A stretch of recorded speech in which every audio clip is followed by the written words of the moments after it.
శుక్లాంబరధరం విష్ణుం శశివర్ణం చతుర్భుజం ప్రసన్నవదనం ధ్యాయేత్ సర్వవిఘ్నోపశాంతయేత్. గురుర్బ్రహ్మా గురుర్విష్ణుః గురుర్దేవో మహేశ్వరః గురుః సాక్షాత్ పరబ్రహ్మ తస్మై శ్రీగురవై నమః. వ్యాసాయ విష్ణురూపాయ వ్యాసరూపాయ విష్ణవే నమో వై బ్రహ్మనిధయే వాసిష్ఠాయ నమో నమః. కూజంతం రామ రామేతి మధురం మధురాక్షరం ఆరుహ్య కవితాశాఖాం వందే వాల్మీకికోకిలం.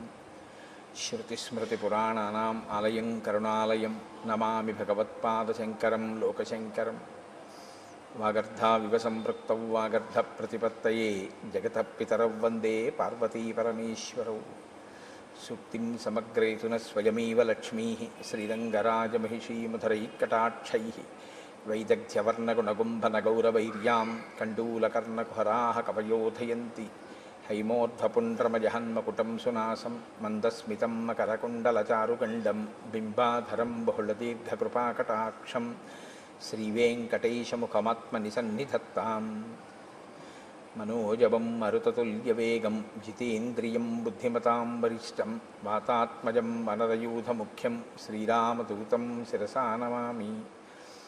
ఆపదామపహర్తారం దాతారం సర్వసంపదాం లోకాభిరామం శ్రీరామం భూయో భూయో నమామ్యహం. సింధూరారుణవిగ్రహాం త్రినయనాం మాణిక్యమౌళిస్ఫురత్తారానాయకశేఖరాం స్మితముఖీం ఆపీనవక్షోరుహాం పాణిభ్యాం అళిపూర్ణరత్నచషకం రక్తోత్పలం బిభ్రతీం సౌమ్యాం రత్నఘటస్థరక్తచరణాం ధ్యాయేత్ పరేదంబికాం. హరి ఓం. పరమేశ్వర స్వరూపమైన సభకి నమస్కారం.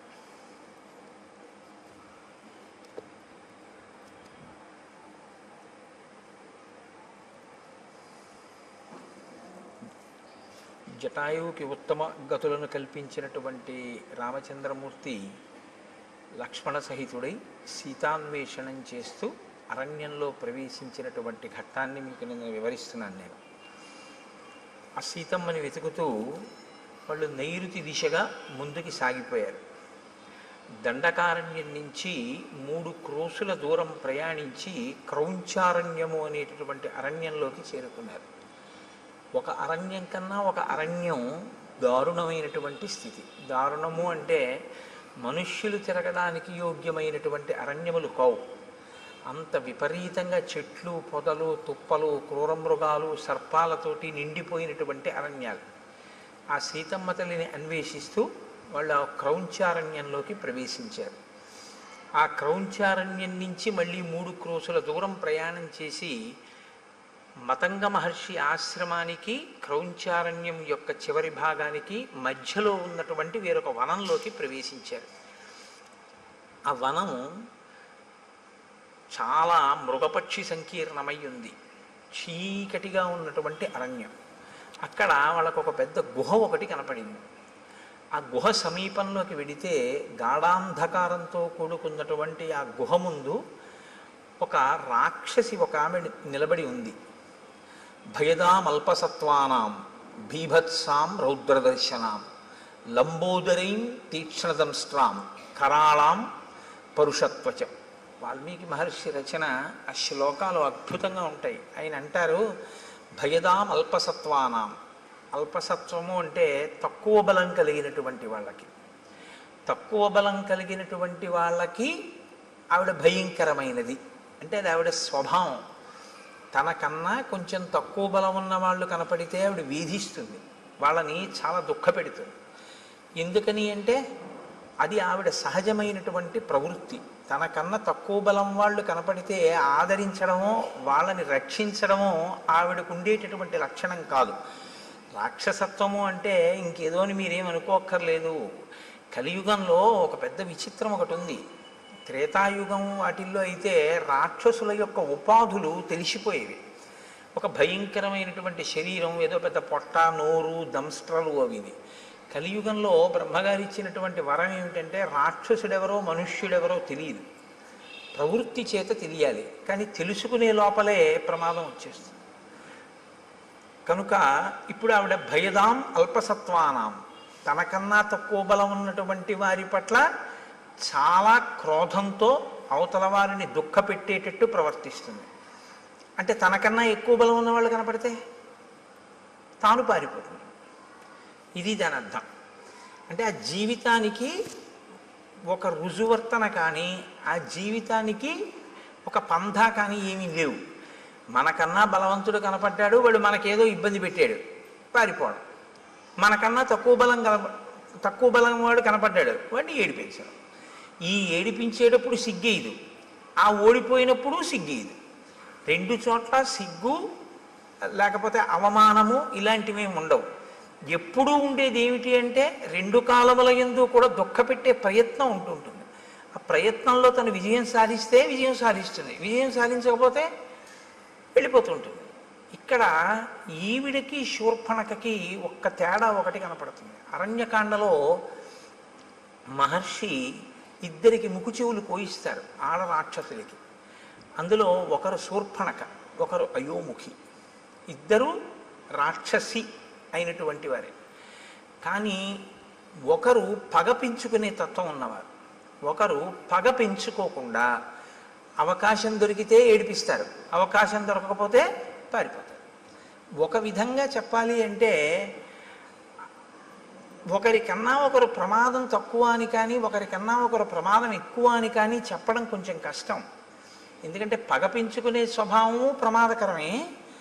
పగ పెంచుకోకుండా తనకన్నా తక్కువ బలవంతుడు కనపడితే ఆ తక్కువ బలవంతుడిని నిగ్రహించడం కూడా ప్రమాదకరమే కదా. ఎక్కువ బలవంతులు కదా అని చెప్పి వచ్చి వాళ్ళకి ఏమైనా వాళ్ళు వచ్చి వీళ్ళని ఇబ్బంది పెడితే వాళ్ళు అప్పటికి పారిపోతారు. పారిపోయారని జాడ్యమో సమస్య వదిలిపోయినట్టు కాదు, మళ్ళీ వస్తూ ఉంటారు. ఎప్పుడు తెలుస్తుంది తనకన్నా అధిక బలవంతుడని? తను ఓడిపోతే ఏమైనా సిగ్గుంటుందా? ఏమీ ఉండదు, మళ్ళీ వెళ్ళిపోతుంది.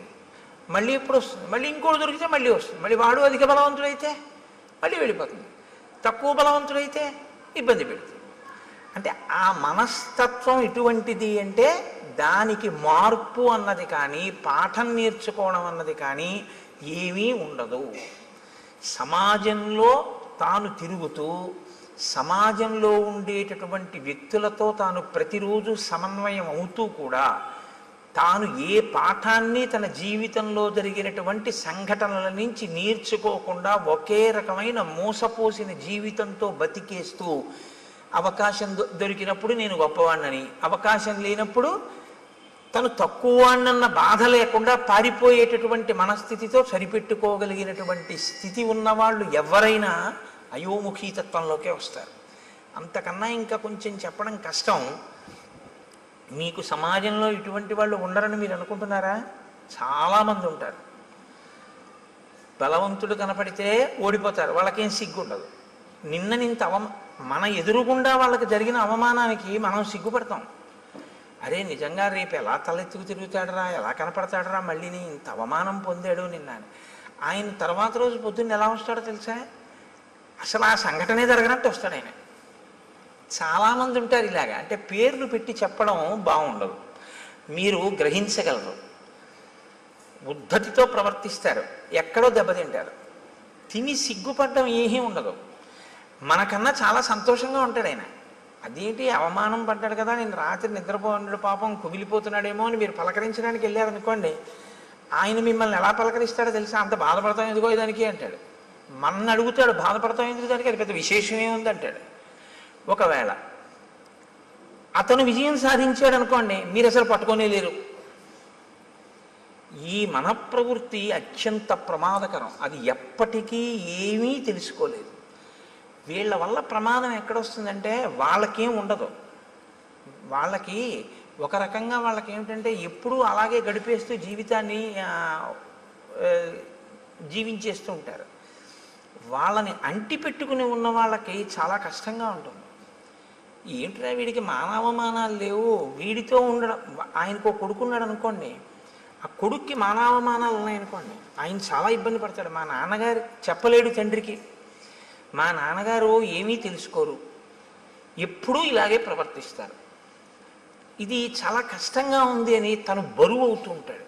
తను బరువు అయ్యేటటువంటి పరిస్థితి మంచి ప్రవర్తన కాదు. అది దిద్దుకోవాలి, ఎవరైనా సరే దిద్దుకోవలసి ఉంటుంది దాన్ని. శ్రీరామాయణం కేవలం ఒక జరిగిపోయినటువంటి కథ అని మీరు వినాలి అనుకుంటే రామచంద్రమూర్తి ఒక నరుడిగా అవతారాన్ని స్వీకరించి ఈ పాత్రలన్నిటితోటి సమన్వయం కావలసినటువంటి అవసరం ఆయనకి లేదు. వాల్మీకి మహర్షి ఇన్నిటిని గ్రంథస్థం చెయ్యక్కర్లేదు. ఆయన కొన్ని కొన్ని వదిలిపెట్టేసేయచ్చు. అయోముఖి వృత్తాంతం మీరు విన్నప్పుడు పైకి ఎలా అనిపిస్తుందంటే కేవలం కథాభాగం కింద వింటే ఈ పాటి దానికి అసలు అరణ్యకాండలో ఈ స్థానం అవసరమా అనిపిస్తుంది. కానీ మీరు లోతుగా తరచి చూస్తే ఒక మనిషి తనని తాను దిద్దుకోవడానికి ఏవేవి అవసరమో అవన్నీ మనకి రామచంద్రమూర్తి చూపిస్తూ ఉంటారు.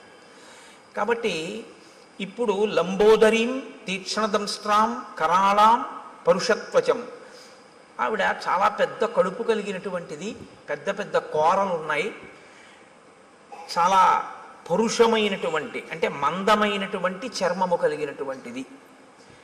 ఇప్పుడు ఆవిడ ఏం చేస్తూ ఉంటుంది అంటే భక్షయంతీం మృగాన్ భీమాన్ వికటాం ముక్తమూర్ధజాం.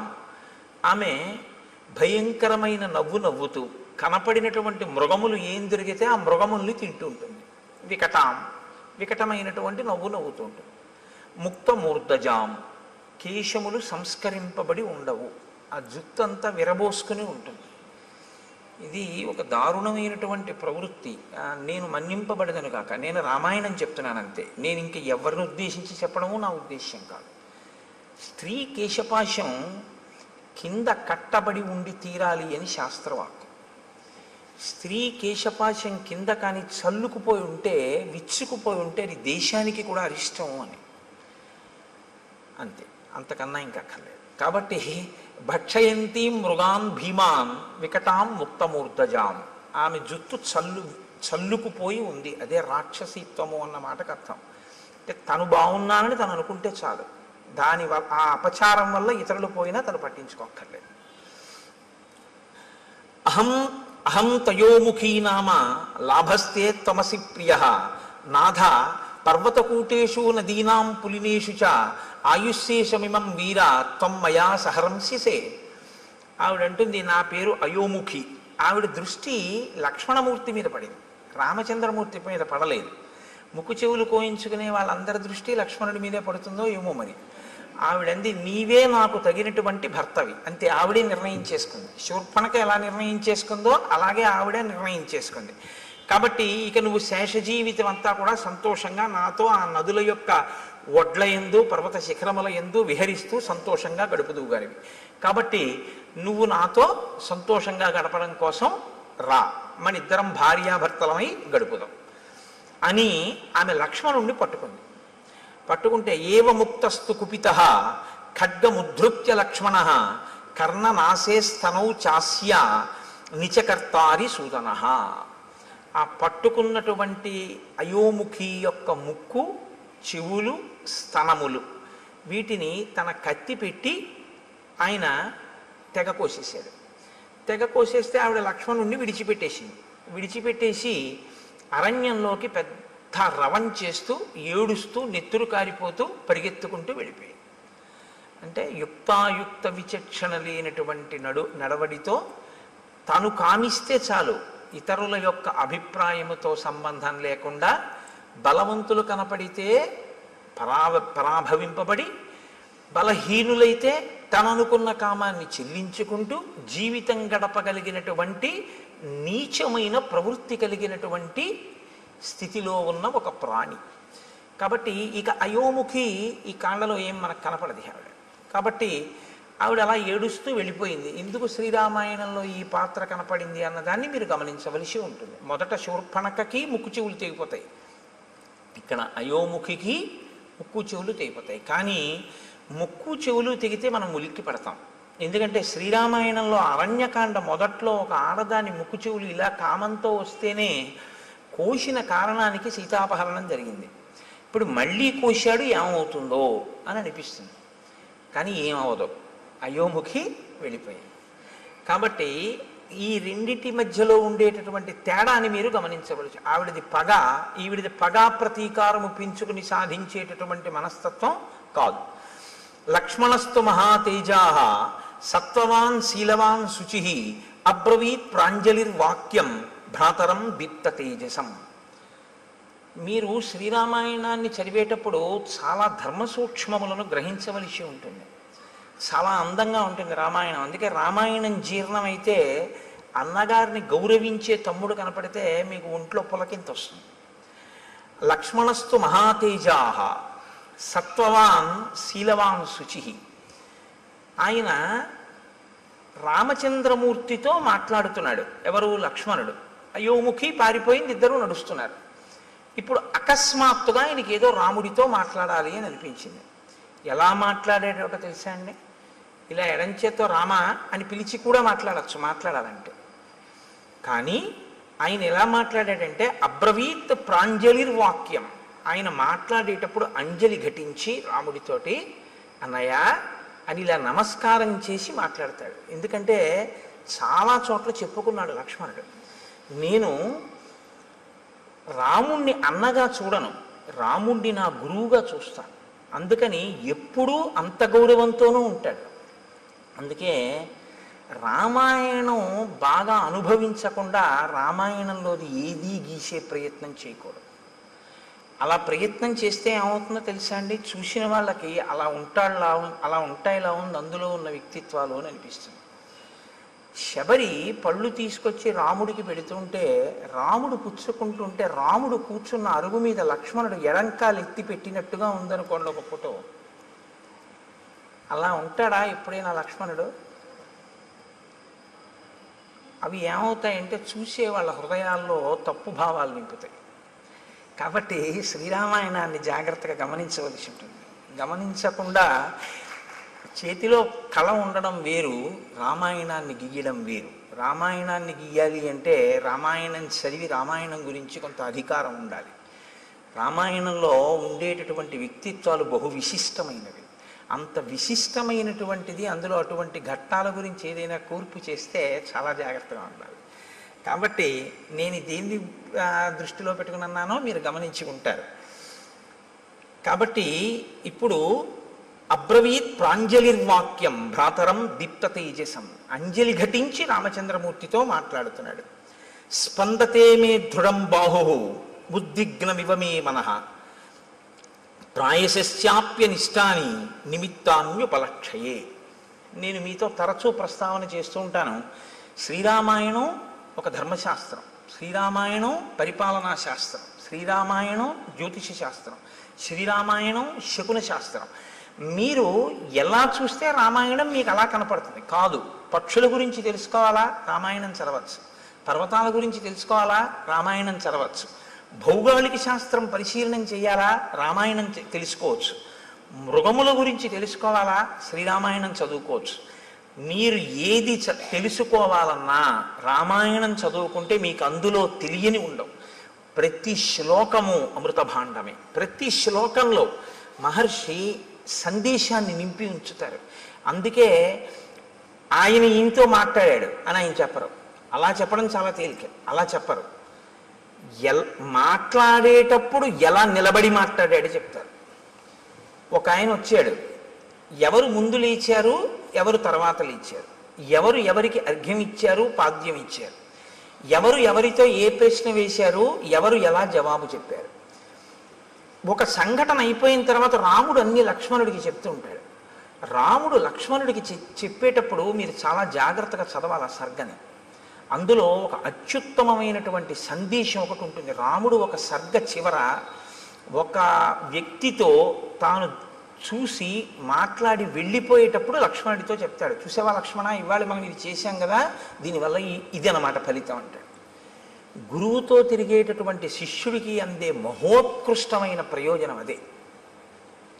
మీరు ఎన్నో శాస్త్రాలు మదిస్తే తప్ప అందనటువంటి విషయం అలవోకగా అందిపోతుంది. ఎందుచేతనంటే ఆయన అనుభవించి ఉన్నాడు, ఆయన చదివి ఉన్నాడు, ఆయన మీకు అలా అందించేస్తూ ఉంటాడు. ఆయన నడవడిని మీరు గమనిస్తుంటే చాలు మీకు అవన్నీ అందిపోతుంటాయి, చాలా తేలిగ్గా అందిపోతుంటాయి. ఇది ఒక గురువు వెనకాతల ఉండేటటువంటి శిష్యుడికి ఎలా ఉంటుందో ప్రాజ్ఞుడైన అన్నగారిని గురువుగా భావించి వెడుతున్నటువంటి లక్ష్మణుడికి అందుతున్న ఐశ్వర్యం అది. అది తరిగిపోని చెరిగిపోని ఐశ్వర్యం. అందుకే రాముడితో కలిసి ఉండడమే ఆయన ఐశ్వర్యం. అందుచేత లక్ష్మణుడు అయ్యాడు. కాబట్టి చూడండి, ఇప్పుడు ఆయన అంటున్నాడు స్పందతే మే దృఢం బాహు. అన్నయ్య, నా భుజం అదురుతోంది, ఎడమ భుజం. ఎడమ భుజం పురుషుడికి అదిరితే అది అశుభ సూచన, ఏదో దుర్నిమిత్తము, జరగకూడనిది జరుగుతోంది అని. ఉద్విగ్నమివమే మనః, నిష్కారణంగా నా మనసు తొట్టుపడుతోంది, తత్తరపడుతోంది. ఎందుకు? ఉద్విగ్నతకి లోనవుతున్నాను. కాబట్టి ప్రాయశ్చాప్యనిష్టాని నిమిత్తాన్ విపలక్షయే, ఏదో భయంకరమైనటువంటి సంఘటన, మనసుకి పరివేదన కల్పించేటటువంటి సంఘటన జరగబోతోంది అని నాకు అనిపిస్తోంది. ఇప్పుడు ఒక సంఘటన జరగబోతోంది, అదేదో చాలా క్లీశమైనటువంటి విషయమే. అందులోంచి బయటికి వస్తావా, బయటికి రావా? అది ప్రధానం. జబ్బు వచ్చింది రైతే, డాక్టర్ గారి దగ్గరికి వెళ్ళి చేయించుకోండి అన్నారు. చేయించుకుంటే బతుకుతానా అండి అని అడుగుతారా లేదా? అడుగుతాం కదా, చేయించుకుంటే బతుకుతామండి అని అడుగుతారు. అలాగే బయటికి వస్తావా, రావా? దుర్నిమిత్తం కనపడుతోంది, జరగకూడనిది జరుగుతోంది అని తెలుస్తోంది, బయటికి వస్తావా? కేవలం జరిగేది మాత్రమే చెప్తే బయటికి వస్తావో రావో చెప్పనటువంటి అసమగ్రత ఉన్నట్టు. సమగ్రత ఎప్పుడు ఉన్నట్టు? ఒక జరగకూడనిది జరుగుతోంది కానీ నువ్వు బయటికి వస్తావు అన్న విషయాన్నో బయటికి రావు అన్న విషయాన్నో కూడా చెప్పాలి. నిన్న రాముడు వస్తున్నప్పుడు మీకు నేను కొన్ని దుర్నిమిత్తాలు చెప్పాను. ఖచ్చితంగా ఏదో అమంగళం జరిగిపోయింది అన్నాడు రాముడు. ఏదో బాధాకరమైన విషయం జరిగిపోయింది, ఎందుకంటే శకునాలు అలా ఉన్నాయన్నాడు. సీతాపహరణం అయిపోయింది. ఇవాళ లక్ష్మణుడు చెప్తున్నాడు శకునాలు. ఇవాళ లక్ష్మణుడు చెప్పేటప్పుడు భయంకరమైనది జరుగుతుంది కానీ పైకి వస్తా అంటాడు. ఎందుకు పైకి వస్తారో ఇప్పుడు శకునం ఇంకోటి చెప్తాడు. నేను అందుకే మీకు చెప్పింది, ఇంకా మళ్ళీ శకున శాస్త్రం ఏం మీరు చదవక్కర్లేదు. రామాయణం చదివితే శకున శాస్త్రం వచ్చేస్తుంది అంతే. రామాయణం చదివితే మీకు తెలియకుండా మీకు జ్యోతిషంలో కొన్ని విషయాలు తెలిసిపోతాయి. నిన్న లేదు జటాయువు వింద ముహూర్తం గురించి మాట్లాడాడు. అందుకని ఏష వంచులకో నామ పక్షీ పరమదారుణ ఆవయోర్ విజయం యుద్ధే శంసన్నివ వినర్దతి. అన్నయ్య, వంచులకము అనబడేటటువంటి పక్షి కూస్తోంది, ఆ కూత వినపడుతోంది. అది నిజంగా ఆ పక్షి కూస్తే చాలా తొందరగా యుద్ధం వస్తుంది, చాలా హఠాత్తుగా వచ్చేస్తుంది యుద్ధం. కానీ ఆ యుద్ధంలో జయాన్ని పొందుతాం. కాబట్టి నాకు ఇటువంటి శకునములు కనపడుతున్నాయి అని అన్నాడు. అంతే. ఒక పెద్ద శబ్దం, ఎంత పెద్ద శబ్దం అంటే ఆ శబ్దం ఎటువంటిది అంటే మీరు అర్థం చేసుకోవాలంటే ఒక్కటే ఉపమానం చెప్పవలసి ఉంటుంది. అంతరిక్షం వరకు ధ్వని వినపడేటట్టుగా ఒక పిడుగు పడితే ఎటువంటి ధ్వని ఉంటుందో అంత ధ్వని అక్కడ వినపడింది. అంటే ఇప్పుడు మీరు ముందు ఒక విషయాన్ని గమనించవలసి ఉంటుంది. మహర్షి హృదయం ఏమిటో తెలుసా అండి? రాముడు బాలకాండలో శివధనస్సుని ఎక్కుపెట్టినప్పుడు ధనుర్భంగం అయింది. విశ్వామిత్రుడు, రాముడు, లక్ష్మణుడు, జనకుడు తప్ప మిగిలిన వాళ్ళు ఎవ్వరూ కూడా నిలబడిన వాళ్ళు లేరు. శబ్దము అనేటటువంటిది సామాన్యమైంది కాదు. శబ్దము వేరు, ధ్వని వేరు. మీరు ఈ రెండిటికి తేడా తెలుసుకోవాలి. శబ్దము అర్థ ప్రతిపాదకము. శబ్దం ఎప్పుడూ కూడా అర్థంతో ఉంటుంది. ధ్వని అర్థ ప్రతిపాదకము కాదు. ధ్వని రాపిడి వలన రావాలని నియమం లేదు. శబ్దము రాపిడి వలన వస్తుంది. ఎప్పుడైనా అంతే. శబ్దములన్నీ కూడా అర్థ ప్రతిపాదకములో లేదా మనస్సుకి సుఖదాయకములో అయి ఉంటాయి. అందుకే ఘర్షణ చేత పడతాయి. నేను మీకు ఒక ఉదాహరణ చెప్పాలంటే, ఇప్పుడు నేను చెప్తున్న దాన్ని శబ్దము అని అనవలసి ఉంటుంది. ఎందుకంటే నా మూలాధార చక్రం దగ్గర నుంచి లాగబడినటువంటి వాయువు అనేక చక్రాలకి తగులుతూ పైకి వస్తుంది. పైకి వచ్చేటప్పుడు ఒరిపిడి చెందుతుంది, రాసుకుంటుంది. చిట్ట చివర నా యొక్క ఆ స్వరపేటిక దగ్గరికి వచ్చేటప్పటికి ఆ వాయువు బాగా రాపిడి చెంది ఉరుసుకుని అక్షరములుగా, పదములుగా, వాక్యములుగా మారి నా నోటి వెంట బయటికి వస్తుంటుంది. ఉరిపిడి చేత పైకి వస్తుంది.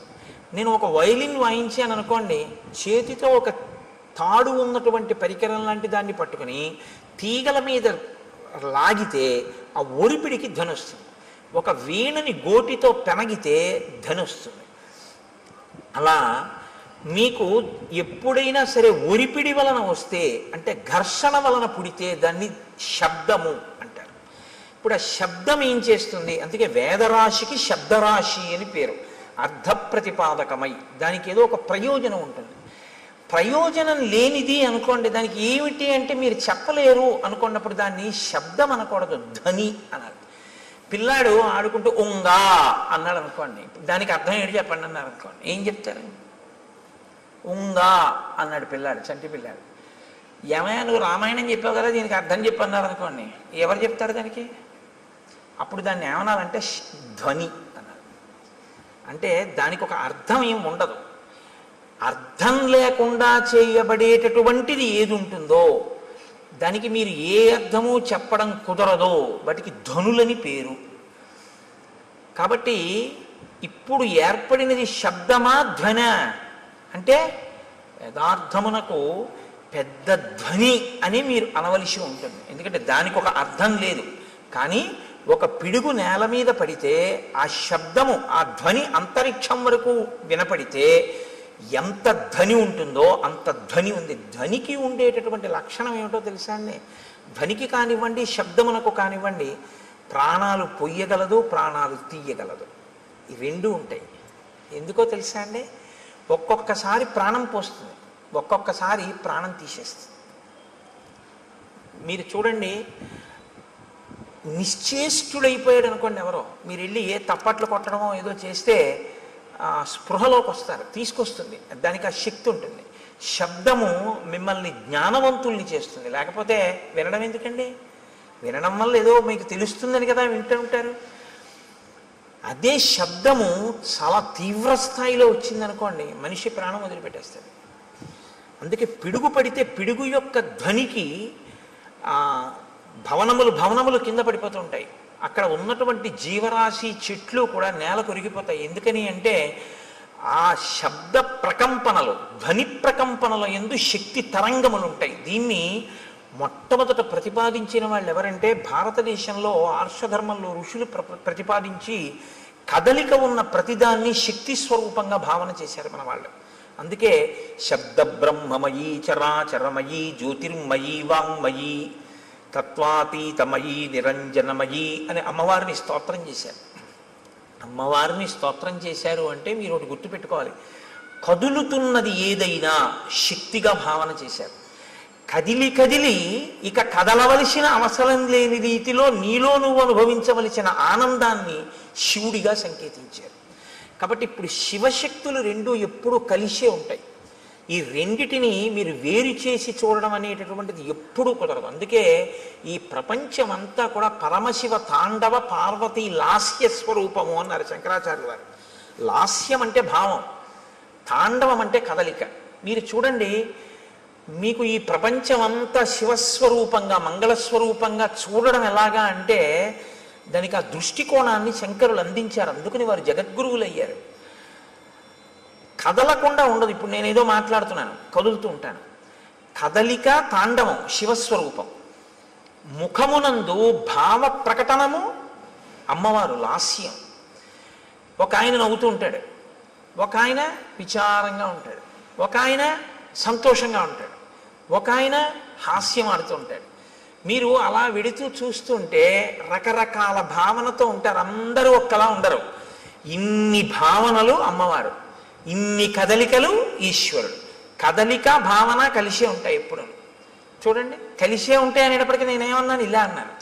అంటే లోపల కలయిక అన్న భావన రాగానే నేను ఇలా సంకేతించాను. ఈ భావన, ఈ కదలిక రెండు ఒకదాన్నొకటి అనుసరించడం. వాగర్ధావివ సంపృక్తౌ వాగర్ధ ప్రతిపత్తయే జగత పితరౌ వందే పార్వతీ పరమేశ్వరౌ. వాళ్ళిద్దరి స్వరూపమై ఈ జగత్తంతా ఉందయా. పార్వతీ పరమేశ్వరులు ఈ లోకమంతా నిండి ఉన్నారు. నువ్వు అలా చూడగలిగితే జగత్తు తాండవ లాస్య స్వరూపము అని. కాబట్టి దాన్ని వాల్మీకి మహర్షి ఎందుకండి అంత గొప్పగా ఆ విషయం కూడా మాట్లాడడం అంటే, అది ఇంకొకడు వింటే చచ్చుండివాడు. తట్టుకోగలిగారు అంటే ఇప్పుడు దాని మూలస్థానమును కూడా ఛేదించగలిగినటువంటి పరాక్రమవంతులు. చెవికే అంత బలం ఉంటే చేతులకి ఎంత బలం ఉండాలి? కాబట్టి ఇప్పుడు మూలస్థానాన్ని ఛేదించగలరు. ఇది రామచంద్రమూర్తి యొక్క, లక్ష్మణుని యొక్క వీర్యము, పరాక్రమము. మీతో నేను చాలా మార్లు మనవి చేస్తున్నాను, వీర్యం అన్న మాటకు అర్థం అదే. ఎదుట వస్తున్నటువంటి ఎదిరింపునకు లేదా తనతో తలపడుతున్నటువంటి స్థితిలో ఉన్న ఎదురుగుండా కనపడుతున్నటువంటి ప్రతిద్వంద్వి యందు లోపల తాను చెక్కు చెదరక ఎదుటివాడిని చెక్కు చెదిరిపోయేటట్టు చెయ్యగలిగినటువంటి ప్రజ్ఞకి వీర్యమని పేరు. ఇది లోపల నిబిడీకృతమై ఉంటే పరాక్రమం అని పేరు.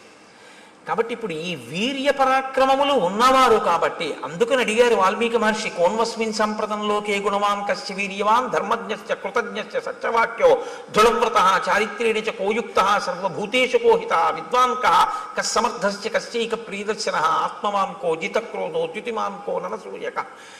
ఇన్ని ప్రశ్నలు వేయడానికి కారణం అదే. కాబట్టి ఇప్పుడు వారు ఆ ధ్వనిని విని వాళ్ళు ఏమనుకున్నారంటే ఇంత పెద్ద ధ్వని ఎక్కడి నుంచి వచ్చింది అని ఆశ్చర్యపోయారు. వారు ఆశ్చర్యపోయే లోపలే వారికి ఎదురుగుండా ఒక స్వరూపం ఒకటి కనపడింది, ఒక పెద్ద ఆకారం ఒకటి కనపడింది. ఆకారము అన్న మాట నేను ఎందుకు అనవలసి ఉంటుందంటే చూడగానే గుర్తుపట్టగలిగితే ఇది బలానా అని గుర్తుపట్టగలిగారు అనుకోండి, మీ ప్రజ్ఞకు అందుతోంది అని గుర్తు. ఇలా చూస్తే మనిషి అన్నాను అనుకోండి, నా ప్రజ్ఞకు అందింది. జింక నా ప్రజ్ఞకు అందింది, లేడి నా ప్రజ్ఞకు అందింది, సర్పము నా ప్రజ్ఞకు అందింది. అసలు అటువంటి రూపు లోకంలో ఎక్కడా వర్ణింపబడలేదు, తాను చూడలేదు. నేను చూడకపోవచ్చు కానీ విన్నాను అనుకోండి తెలుస్తుంది. ఒక హంస నేను చూడలేదు కానీ హంస కనపడింది, ఇది హంస అనుకుంటానండి అంటాను. మళ్ళీ ఇదో విచిత్రం తెలుసా అండి, నామం ఉంటే రూపం ఉంటుంది, రూపం ఉంటే నామం ఉంటుంది, నామం రూపం కలిస్తే మాయ అవుతుంది. అదే విచిత్రం. శంకర భగవత్పాదుల యొక్క ప్రతిపాదన అంతా దీని మీదే ఆధారపడింది. నామం ఉంటే రూపం ఉంటుంది, రూపం ఉంటే నామం ఉంటుంది. కోటేశ్వరరావు గారు అన్నారనుకోండి, మీకు వెంటనే నా రూపం మీ మనసులో అలా లీలగా కదులుతుంది. చూస్తున్నారుగా చాలా రోజుల నుంచి కోటేశ్వరరావు అనబడేటప్పటికీ నేను ఇలా వస్తూ ఉంటే ఆ కోటేశ్వరరావు వస్తున్నారు అంటారు. అంటే నా రూపాన్ని నామంతో గుర్తిస్తారు. అలా ఇంకోళ్ళు వస్తున్నారు అనుకోండి, కోటేశ్వరరావు వచ్చారా అండి అన్నారనుకోండి ఎవరైనా కొత్త వాళ్ళ, ఆయన కాదండి రాలేదంటారు. నామము రూపము పక్క పక్కనే ఉంటే కుండ అన్నాను అనుకోండి, కుండ ఎలా ఉంటుందో మీకు వెంటనే మనసు చూపిస్తుంది, ప్రొజెక్ట్ చేస్తుంది. అసలు నిజానికి మీరు పెట్టిన పేరు మీరు చూపించిన పదార్థము రెండు అసత్యాలు. దాన్ని కుండ అనకుండా కర్ర అని కొత్తగా పేరెడుతున్నానన్నా దానికి ఏం అభ్యంతరం ఏమి ఉండదు. రెండు, అది మట్టి యొక్క వికారం, అది అసలు నిజానికి దాని సత్యం అది కాదు. సరే, ఇప్పుడు నేను మళ్ళీ శాంకర సిద్ధాంతం మాయాది కాదు కానీ నామరూపములు అదొక గమ్మత్తు. కాబట్టి మనసుకి ఉండేటటువంటి పరిమితి ఏమిటంటే తను వినన్నా ఉండాలి, తను చూసన్నా ఉండాలి. విని కానీ చూసి కానీ ఉంటే ప్రాణిని గుర్తిస్తుంది. ఇప్పుడు రామలక్ష్మణులు ఇద్దరు ఏమిటి అలా ఉన్నాడన్నారు అనుకోండి, రామలక్ష్మణులు కూడా ఎన్నడూ ఊహించలేదన్నమాట. అటువంటి ప్రాణి ఒకటి లోకంలో ఉంటుంది అని రామలక్ష్మణులు ఊహించలేదు.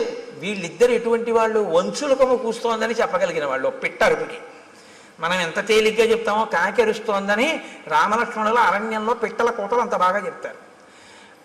అన్ని మృగాలు చెప్తారు వాళ్ళు. అటువంటి వాళ్ళు ఆ ఎదురుగుండా ఉన్న ప్రాణిని గుర్తించలేకపోయారు. ఇది విరూపము అన్న పేరు. అంటే అసలు ఎవరు ఊహించనంత వికృతంగా ఉంటుంది. కాబట్టి ఇప్పుడు అది మనసుకి ఖేదము కల్పించవచ్చు, ఒక్కొక్కసారి ఉల్లాసమును కల్పించవచ్చు, రంజకత్వం ఉంటే అందులో. కాబట్టి ఇప్పుడు వాళ్ళిద్దరూ దూరంగా ఉన్న ప్రాణి వంక చూశారు. వెంటనే మహర్షి ఏం చేస్తారంటే దాన్ని ముక్కలు కింద విరవకుండా చూపించేస్తారు.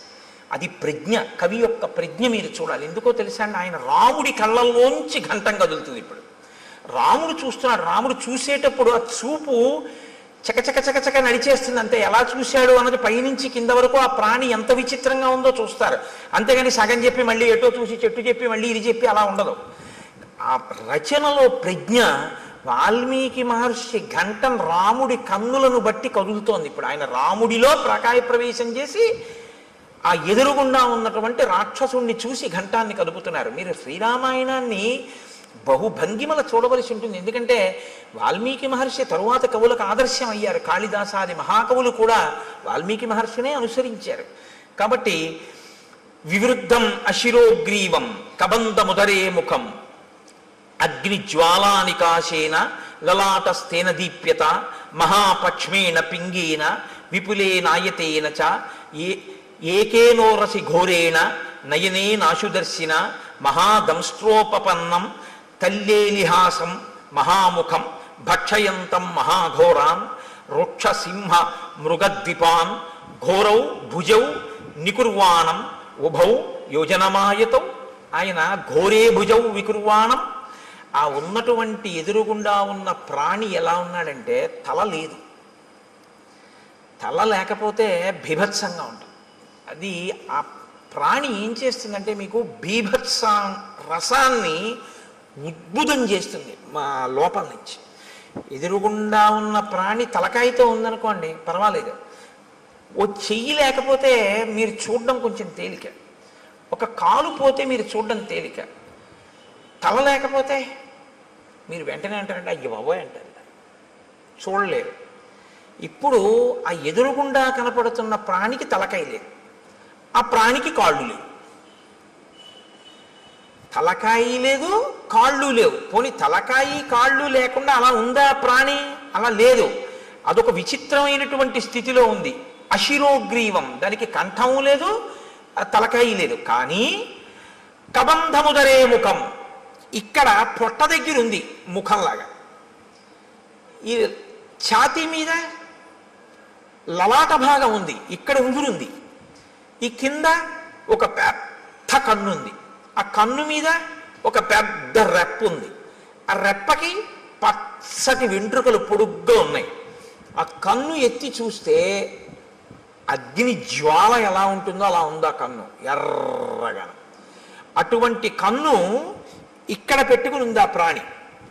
ఇక్కడ గుండెల మీదకు ఉంది, పొట్టలోకి పొట్ట మీద నోరుంది దానికి.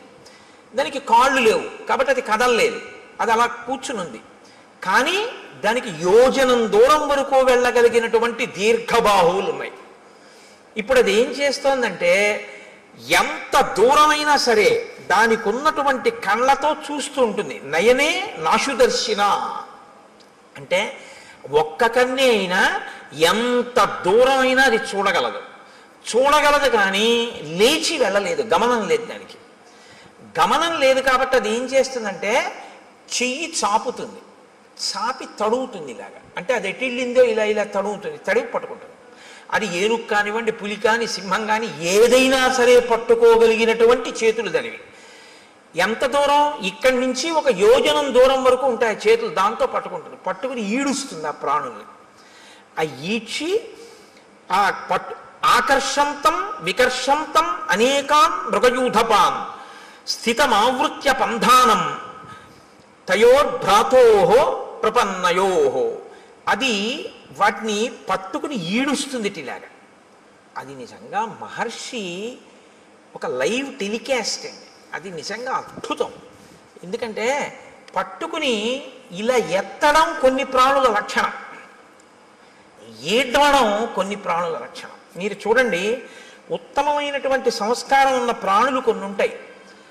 చాలా ఉత్తమ సంస్కారం ఉన్న ప్రాణులు అని గుర్తేమిటో తెలుసా అండి? చేతితో పట్టుకుని ఎత్తి తింటాయి. అవి లోకంలో ఒకటి మనుష్యుడు, 2 కోతి, 3 ఏనుగు. వేదంలో మంత్రాన్ని నేను చెప్తున్నాను ఇప్పుడు మీకు చెప్పేది. చాలా ఉత్తమ సంస్కారంతో ఈశ్వరుడు సృష్టించిన ప్రాణి అని గుర్తేమిటంటే చేతితో తింటుంది. ఏనుగు ఎత్తి తొండంతో నోట్లో పెట్టుకుంటుంది, కోతి అరటిపండుని ఎత్తి నోట్లో పెట్టుకుంటుంది, మనిషి పదార్థాన్ని ఎత్తి చేత్తో తింటాడు. ఈడ్చి తినేటటువంటివి, క్రౌర్యం ఉన్నటువంటివి ఈడ్చి తీసుకెడతాయి. ఒక పులి ఉందనుకోండి, ఓ జింకని కొట్టి ఆ పంజాతో పట్టుకుని నోటితో పట్టుకుని భూమి మీద ఈడుస్తూ తీసుకెళ్తుంది. ఈడ్చి తీసుకెళ్ళి అది నెత్తురోడిపోతూ బాధపడిపోతూ ఆ దెబ్బకి నెత్తురోడిపోయి అరుస్తుంటే ఈడ్చుకుంటూ తీసుకెళ్ళి కింద పెట్టి తన పంజా కింద తొక్కి పెట్టి నోటితో పీకుతుంది మాంసఖండాన్ని. అది క్రౌర్యానికి పరాకాష్ఠ. సాత్విక బుద్ధికి పరాకాష్ఠ ఏమిటంటే చేతితో ఎత్తి తినడం అనేటటువంటి అలవాటు ఉంటుంది. మహర్షి అంటున్నారు ఆకర్షంతం వికర్షంతం, పట్టి ఈడుస్తాడు అన్నాడు. అక్కడ పట్టి అలా ఎత్తి ఇలా తేడు, ఇలా ఈడుస్తూ ఉంటాడు. ఎందుకనంటే ఏడ్చడంలో ఉంది ఆ పైశాచిక భావన, ఆ క్రౌర్యం ఉంది అందులో. అంటే అసలు ఉండడమే విచిత్రం, ఆ తినడము విచిత్రం. అంటే ఎంత క్రౌర్యం కలిగినటువంటి ప్రాణో ఎంత విచిత్రమైన ప్రాణో మీరు ఊహించవలసి ఉంటుంది. ఇంత ఘోరంగా అయినటువంటి స్వరూపం ఎలా వచ్చింది, ఎందుకు వచ్చిందన్న ఆలోచన ఒకటి మీకు వెంటనే రావాలి. ఇది చాలా ప్రధానం రామాయణంలో. అది ఎందుకు వచ్చింది అన్నది మీరు తెలుసుకుంటే అలా మనం రాకుండా ఉండడానికి అవకాశం దొరుకుతుంది కదా.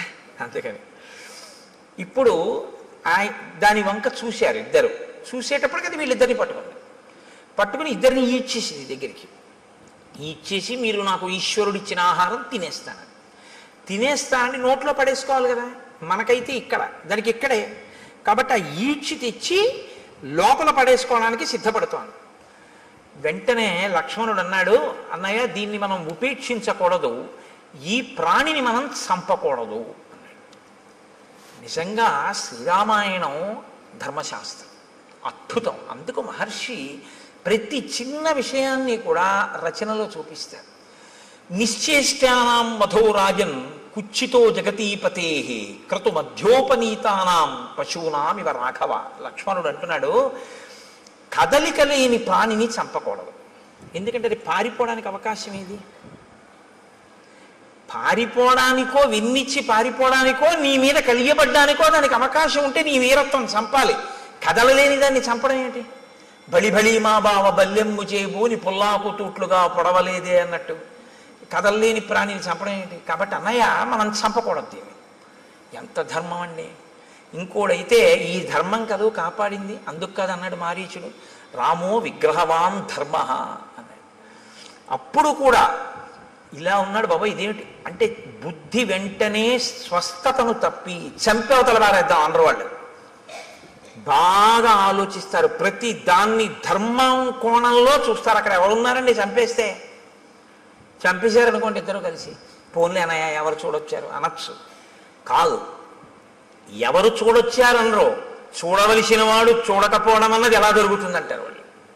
ఇది ధర్మావలంబనకి కారణం. ధర్మమూర్తిగా ఎందుకు ఉండగలుగుతాడు ఒక వ్యక్తి అంటే, నేను ఎలా తప్పుకుంటానండి, ఈశ్వరుడు ఎప్పుడూ చూస్తూ ఉంటాడు కదా అంటాడు. నేను ఒకవేళ తప్పు చేస్తే ఈశ్వరుడు యొక్క సన్నిధానంలోనే నేను తప్పు చేయాలి తప్ప ఈశ్వరుడు చూడకుండా నేను తప్పు చేయడం కుదరదు. ఆయన ఎప్పుడూ చూస్తూ ఉంటాడంటాడు. ఎప్పుడూ చూస్తున్నాడు వాడు అన్నవాడు చాలా తప్పులు చెయ్యలేడు. చాలా అన్నమాట నేను ఎందుకన్నానో తెలుసా అండి, ఏ తప్పు చెయ్యలేడని ముందే అనడం చాలా కష్టం. కొంత మార్పు అన్నది వస్తుంది ఎప్పుడంటే చాలా తప్పులు చేయలేడు, తర్వాత ఏ తప్పు చేయలేడు. కాబట్టి రాముడు ధర్మమూర్తిగా ఎందుకు ఉండగలడు ఎప్పుడు అంటే, ధర్మం అనేటటువంటిది తాను అనుష్ఠిస్తున్నానో లేదో అనేటటువంటిది వృక్షములు దేవతా స్వరూపంగా చూస్తున్నాయని రాముడు నమ్ముతాడు.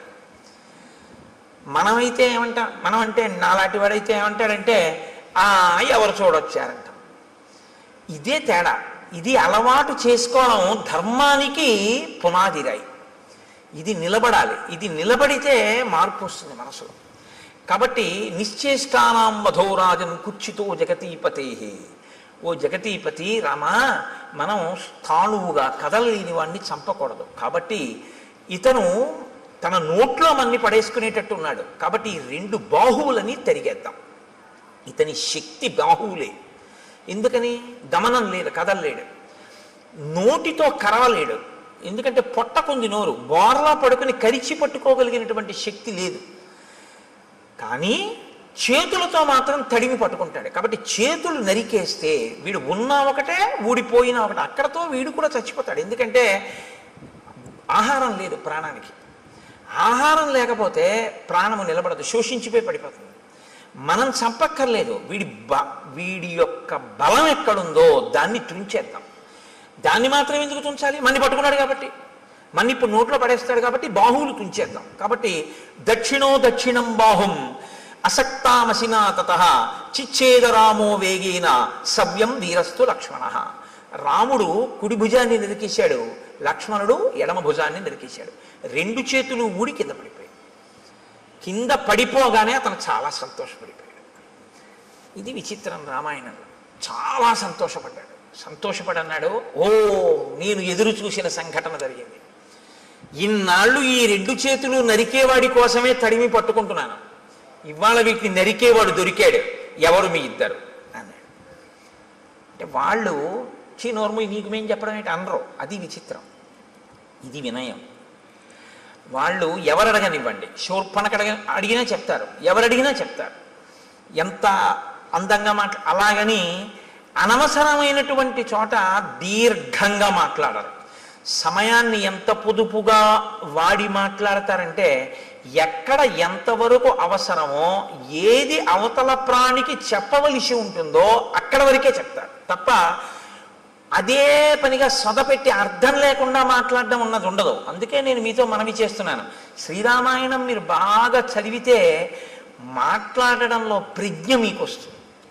ఎవరితో ఎలా మాట్లాడాలి, ఎంత మాట్లాడాలి, ఇవి బాగా అలవాటు అవుతుంది. అసలు మనిషి పాడైపోయేది అందుకే కదండి, అక్కర్లేని మాటలన్నీ మాట్లాడడం వల్లే పాడైపోతూ ఉంటాడు. కాబట్టి అయమిక్ష్వాకుదాయాదో రామో నామ జనైశ్రుత అస్యై వారజం విద్ధి భ్రాతరం మాంచ లక్ష్మణం. నేను అయమిక్ష్వాకుదాయాదో రామో నామ జనైశ్రుత, ఈయన మా అన్నగారు రామచంద్రమూర్తి. అస్యై వావరజం విద్ధి, నేను ఆయన తమ్ముణ్ణి, భ్రాతరం మంచ లక్ష్మణం, నేను ఆయన తమ్ముణ్ణి, నన్ను లక్ష్మణుడు అంటారు. అస్య దేవ ప్రభావస్య వసతో విజనేవని రక్షసాపహృతా పత్ని యామిచ్చంతా విహాగతౌ. మా అన్నగారి పత్ని, నా వదిన గారు అయినటువంటి తల్లిని ఒక రాక్షసుడు అపహరించాడు. ఆవిడ్ని వెతుక్కుంటూ మేము ఈ అడవిలో తిరుగుతున్నాం. నువ్వెందుకు ఇలా ఉన్నావు అని అడిగాడు. ఇప్పుడు తామెవరో సత్యం చెప్పి నువ్వెవరు, అంతేగాని కైకమ్మ, దశరథుడు, వరాలు అయిన చోట కాంచోట అన్ని చోట్ల వాళ్ళు మాట్లాడరు. ఇప్పుడు ఆయన అన్నాడు, పురారామ మహాబాహో మహాబల పరాక్రమ రూపమాసీన్మమాచింత్యం త్రిషు లోకేషు విశ్రుతం యథా సోమస్య శక్రస్య సూర్యస్య చ యథా వపుః. ఎంత అందంగా మాట్లాడాడు. రెండు చేతులు తెగిపోయిన తర్వాత అన్నాడు, రామ మహాబాహో, గొప్ప చేతులున్నవాడా, ఈ చేతులు నరికినవాడా, మహాబల పరాక్రమ, గొప్ప బలపరాక్రమములు ఉన్నవాడా, నేను ఒకప్పుడు చాలా అందమైనటువంటి వాణ్ణి, 3 లోకములలో నా అంత అందగాడు లేడు. యథా సోమస్య శక్రస్య, సోముడి అందం ఎటువంటిదో, శక్రుడు అంటే ఇంద్రుడి యొక్క అందం ఎటువంటిదో, సూర్యుని యొక్క తేజస్సు ఎటువంటిదో అటువంటి శరీరము కలిగినటువంటి వాణ్ణి నేను. అంటే శరీరమునకు అందము, శరీరమునకు కాంతి అన్నీ ఉన్నవాడు. అందుకని అటువంటి ఉపమానాలు వేశారు. ఆ తేజస్సు అవతల వారికి ఆహ్లాదాన్ని కల్పిస్తుంది. కాబట్టి సోముడు అంత అందమైన, అంత లావణ్యము, అంత కాంతి కలిగినటువంటి వాణ్ణి. ఇది నాకు ఈశ్వరుడు ఇచ్చినటువంటి బహుమానం. కాబట్టి నేనేం చేయాలి, ఈశ్వరుడు నీకేది ఇచ్చాడో దాంతో నువ్వు 10 మందిని సంతోషపెట్టాలి. అప్పుడు నువ్వు నీ యొక్క విభూతిని ఈశ్వర పరం చేసినట్లు అవుతుంది. అందుకే మీరు కొంచెం జాగ్రత్తగా గమనించండి, అక్షరాభ్యాసము అని ఒక సంస్కారం చేస్తారు మన వాళ్ళు, అది చేయకుండా పంపించరు. బడికి పంపించడం కానీ, పలక ముట్టుకోవడం కానీ, పుస్తకం ముట్టుకోవడం కానీ, అక్షరం రాయడం కానీ ఒప్పుకోరు. ముందు ఎవరు తమ జీవితంలో తమకి ఉన్న విభూతిని సమాజపరం చేసి ఈశ్వరుడిచ్చిన విభూతిని ఈశ్వరుడికి నైవేద్యం పెట్టి జీవితంలో ప్రసాద బుద్ధితో బతికి 10 మంది చేత సహభాష్ అనిపించుకుని కీర్తి గణించాడో, ఎవడు భగవద్భక్తి తత్పరుడో అటువంటి ఆ పెద్దల తొడ మీద కూర్చోపెట్టి ఆయన చేత్తో పిల్లవాడి చెయ్యి పట్టుకుని పలకలో ముందు దిద్దిస్తాడు. ఓం నమ శివాయ సిద్ధం నమః అని. ఎందుకు రాయిస్తారో తెలుసా అండి? అలా రాయించడం వెనక ఒక రహస్యం ఒకటి దాగి ఉంది సనాతన ధర్మంలో. నువ్వు రేపొద్దున్న ఒక పెద్ద గణిత శాస్త్రజ్ఞుడు అవ్వచ్చు, నిన్ను మించిన గణిత శాస్త్రజ్ఞుడు లేకపోవచ్చు, కానీ నీకొకటి తెలిసి ఉండాలి, నాకు ఇన్ని లెక్కలో వచ్చండం కాదు, ఇన్ని లెక్కలు తెలుసున్న నాకు కూడా అంతటా ఆవరించినటువంటి ఆత్మతత్వాన్ని లెక్క కట్టడం చేత కాదు అని చెప్పగలగాలి. ఏది లెక్క కట్టలేవో నీకొచ్చిన లెక్కల వలన నువ్వు తెలుసుకోవాలి. అప్పుడు ఏమవుతుందంటే నీ విభూతి వినయానికి పరాకాష్ఠం. మీరు జాగ్రత్తగా పట్టుకున్నారో లేదో నేను చెప్పింది. అందుకే అమ్మవారికి శ్రీమాత అని పేరు. అందరికీ అన్నీ ఇవ్వగలదు, కానీ ఆవిడ శక్తిని కొలవడం ఎవరికీ సాధ్యం కాదు. ఏది మీరు కొలుద్దామంటే మీ కొలతలకి అందదో, మీ లెక్కలకి అందేది కాదో అందక వేదం అంతటిది కూడా ఇంకింతకన్నా నాకు చెప్పడం చేత కాదని అలా చెప్పి ఊరుకుందో అది లెక్కలకు అందని పెద్ద లెక్క అని తెలుసుకోవడం లెక్కలు బాగా వచ్చానన్న వాడికి ఉండవలసిన మొదటి లక్షణం. బాగా లెక్కలు వచ్చిన వాడికి ఏం తెలియాలంటే ఇది నా లెక్కకి అందదని తెలిసి ఉండాలి. ఆ అందనిదేదో అది పరబ్రహ్మం. సహస్రశీర్ష పురుష సహస్రాక్ష సహస్రపాత్ స భూమిం విశ్వతో రుత్వా అత్యతిష్టదశాంగుళం. ఇది బాగా అర్థం అవ్వాలని గణిత శాస్త్రజ్ఞుడు అయ్యాడు. ఈ బ్రహ్మాండములన్నీ ఎంతవరకు ఉన్నాయని నువ్వు ఊహ చేస్తున్నావో, ఎందుకంటే నీ కంటికి అందవు, ఏదో నువ్వు లెక్క కట్టావు, కాంతి వేగం, శబ్ద వేగము, ధ్వని వేగము, ఇలాగా ఈ వేగంతో కొలిస్తే ఎంతవరకు ఉన్నాయని నువ్వు అనుకుంటున్నావో అంతకన్నా ఒక 10 అంగుళాల పై వరకు ఈశ్వరుడు ఉన్నాడు. నువ్వు చూపుకి ఎంత శక్తి ఉందనుకుంటున్నావు? ఒక రాడార్ పెట్టారనుకోండి సముద్రపు ఒడ్డున కొండ మీద, ఆ రాడార్ తిరగడానికి ఓ లెక్క కడతారు. అది తిరుగుతున్నప్పుడు సముద్రం లోపల ఉన్న ఓడలకి ఇక్కడ నౌకాశ్రమం ఉన్నది అన్న, నౌకాశ్రయం ఉన్నది అన్న సూచన తెలియడం కోసం ఇక్కడి నుంచి ఇక్కడ వరకు ఇలా తిరగాలి అని. మీరు విశాఖపట్నం లాంటి ఊళ్ళకి వెడితే రాత్రి వేళ కొండ నుంచి ఒక్కసారి ఆకాశంలో అలా తిరుగుతుంటుంది ఆ లైట్ హౌస్. దానికి ఒక లెక్క కడతారు. అమ్మవారి కన్ను ఇక్కడి నుంచి ఇక్కడికి ఇలా తిప్పితే ఎంత దూరం వెడుతుంది మీరు లెక్క పెట్టండి. ఇది గణిత శాస్త్రజ్ఞుడు అంటే. శంకరాచార్యులు వారు పెద్ద గణిత శాస్త్రజ్ఞుడు. ఎందుకో తెలుసా అండి? ఎంత వెడుతుందో ఆయన చెప్పలేదు. దృశా ద్రాఘీయస్యాదరదళిత నీలోత్పల రుచా అన్నారు. అమ్మా, ఈ బ్రహ్మాండములు ఎంతవరకు ఇటుపక్కకున్నాయో అంతకన్నా దాటి వెడుతుందన్నారు. అంతే తప్ప ఈ బ్రహ్మాండముల వరకు చూస్తాం లేదు ఆయన. అలా అయితే లెక్క అందింది అమ్మవారి చూపుది. నీ లెక్కకి అందకపోతేనే నీ వినయం, నీవు నేర్చుకున్న జ్ఞానానికి సార్థకత, నీకు అందనిదోటి ఉందని చెప్పడం. కాబట్టి ఈ కంపారిటివ్ డిగ్రీ, ఈ బ్రహ్మాండములు ఎంత ఉన్నాయో అంతకన్నా ఎక్కువ అయి ఉన్నది నీ చూపు. అంత ఎక్కువ వరకు దాన్ని దాటి పడుతుంది ఆ చూపు, లైట్ హౌస్ పడినట్టు. కాబట్టి దృశా ద్రాఘీయస్యాదరదళిత నీలోత్పల రుచా దవీయాంసం దీనం స్నపయ కృపయా మమపి శివే. అది శంకర భగవత్పాదులంటే. మహానుభావుడు. అందుకే శంకర జయంతి చేసుకోకపోతే కృతజ్ఞత అన్నాను నేను. కాబట్టి నువ్వు లెక్కలు నేర్చుకున్నవాడివి అని ఎప్పుడు గుర్తంటే నీ లెక్కకు అందనిదోటి ఉంది అని నువ్వు తెలుసుకుంటే. నాకు తెలియకపోవడం ఏంటంటే లెక్కలు ఏదైనా అన్నావంటే నీ అంత చేతకాని వాడు లేడని గుర్తు. ఇందుకు ఓం నమ శివాయ సిద్ధం నమ. నీకు ఈశ్వరుడు ఎందులో ఎంత పెద్దవాడిని చేసినా నీకు అందందుందని దానిలోంచే తెలుసుకో. నువ్వు ఒక పెద్ద జియాలజిస్ట్ అంటే ఈ భూమికి సంబంధించిన విషయాలన్నీ తెలుసుకున్నవాడివైతే, ఎవడు తన గుప్పిళ్లతో ఇసుక పోసి ఇంతంత పర్వతాల్ని, ఇన్ని ఎడారుల్ని, ఇంత సస్యశ్యామలమైన నదీ తీరాల్ని, ఈ పచ్చగడ్డితో కూడుకున్నటువంటి పంట పొలాల్ని, ఆ తరువాత పెద్ద పెద్ద ఆ బీడు భూముల్ని, ఒక పక్క కొండల్ని, ఒక పక్క నదుల్ని, ఒక పక్క సముద్రాల్ని ఎవడు తీసుకొచ్చి సృష్టించాడు? ఎవడి ఆజ్ఞకి సముద్రం చెలియలి కట్ట దగ్గర ఆగిపోతోంది అని నాకు ప్రపంచపటం అంతా తెలుసండి. మీరు ఇలా పిన్ పెట్టండి, నేను ఆ దేశం ఏమిటో నగరం ఏమిటో చెప్తానందని నీకు తెలిసి ఉండడం కాదు. ఇవన్నీ సృష్టించిన వాడు ఎవరో మాత్రం నేను తెలుసుకోలేకపోయాను, వాడికి నమస్కారం అని నువ్వు అనగలిగితే నువ్వు బాగా భౌగోళిక శాస్త్రం నేర్చుకున్నవాడు. ఒకడు గొప్ప సంగీత విద్వాంసుడు ఎప్పుడంటే సంభావనిస్తే గంటన్నర కచేరీ చేసినవాడు కాడు. ఎవడు నాదోపాసన చేశాడో, ఎవరు ఆ లోపల నుంచి వచ్చినటువంటి నాదాన్ని వింటున్నాడో, ఎక్కడ నుంచి అది కదులుతోందో ముందు అన్నప్పుడు ఆ ధ్వని, ఆ శబ్దం, ఆ నాదం వస్తున్న దాని యొక్క మూలాల్ని ఉపాసన చేసి మౌనంలో పట్టుకొని నాదోపాసన చేసి సంగీత విద్య ద్వారా సరిగమ పద నిసానిదప మగరిస అంటారు. ఆరోహణ అవరోహణ.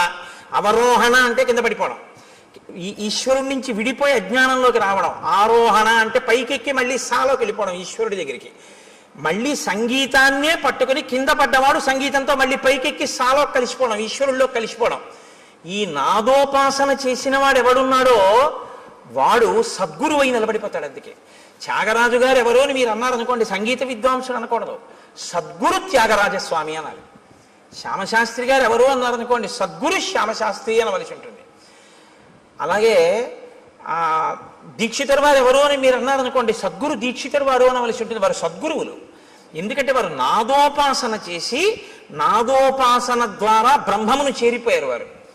ఇప్పుడు వారి సంగీతం ఎందుకు పనికొచ్చిందంటే ఎవరు మనకి సంభావన ఇస్తారు, కచేరీకి వెడదాం, డబ్బులు తెచ్చుకుందాం అనడానికి పనికి రాలేదు.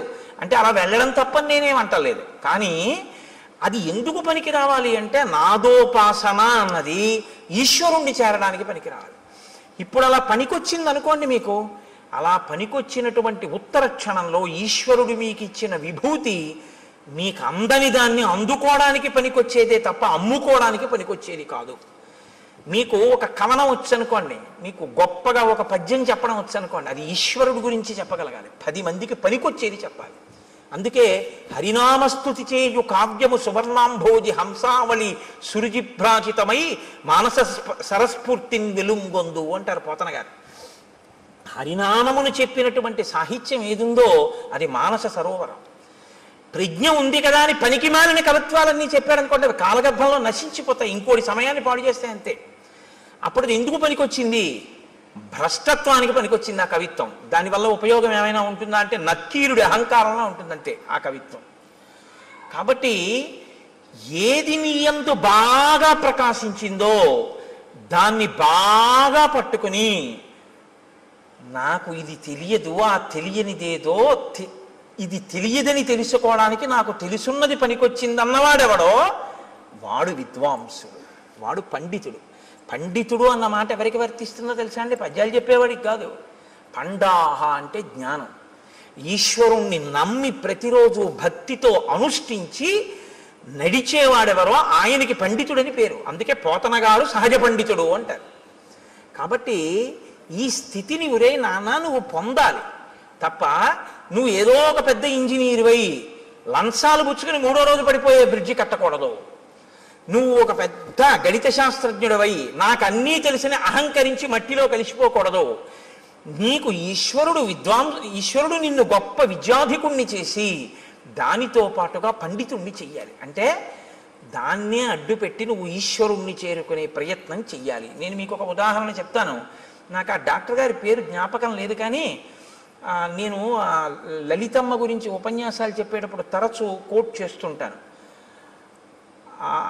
పిల్లవాడు తల్లి గర్భంలో తల కిందకి కాళ్ళు పైకి పెట్టుకుని ఉంటాడు. ఆయన ఒక పెద్ద గైనకాలజిస్ట్. ఈ పుస్తకం రాసిన ఆయన మాతృదేవో భవ అని పుస్తకం రాశారు. నాకు కాకినాడలో డాక్టర్ జగదీశ్వరి గారిని, ఆవిడ ఒక పెద్ద గైనకాలజిస్ట్. ఆవిడ నాకు ఆ పుస్తకం ఇచ్చి చదవండి కోటేశ్వరరావు అన్నారు.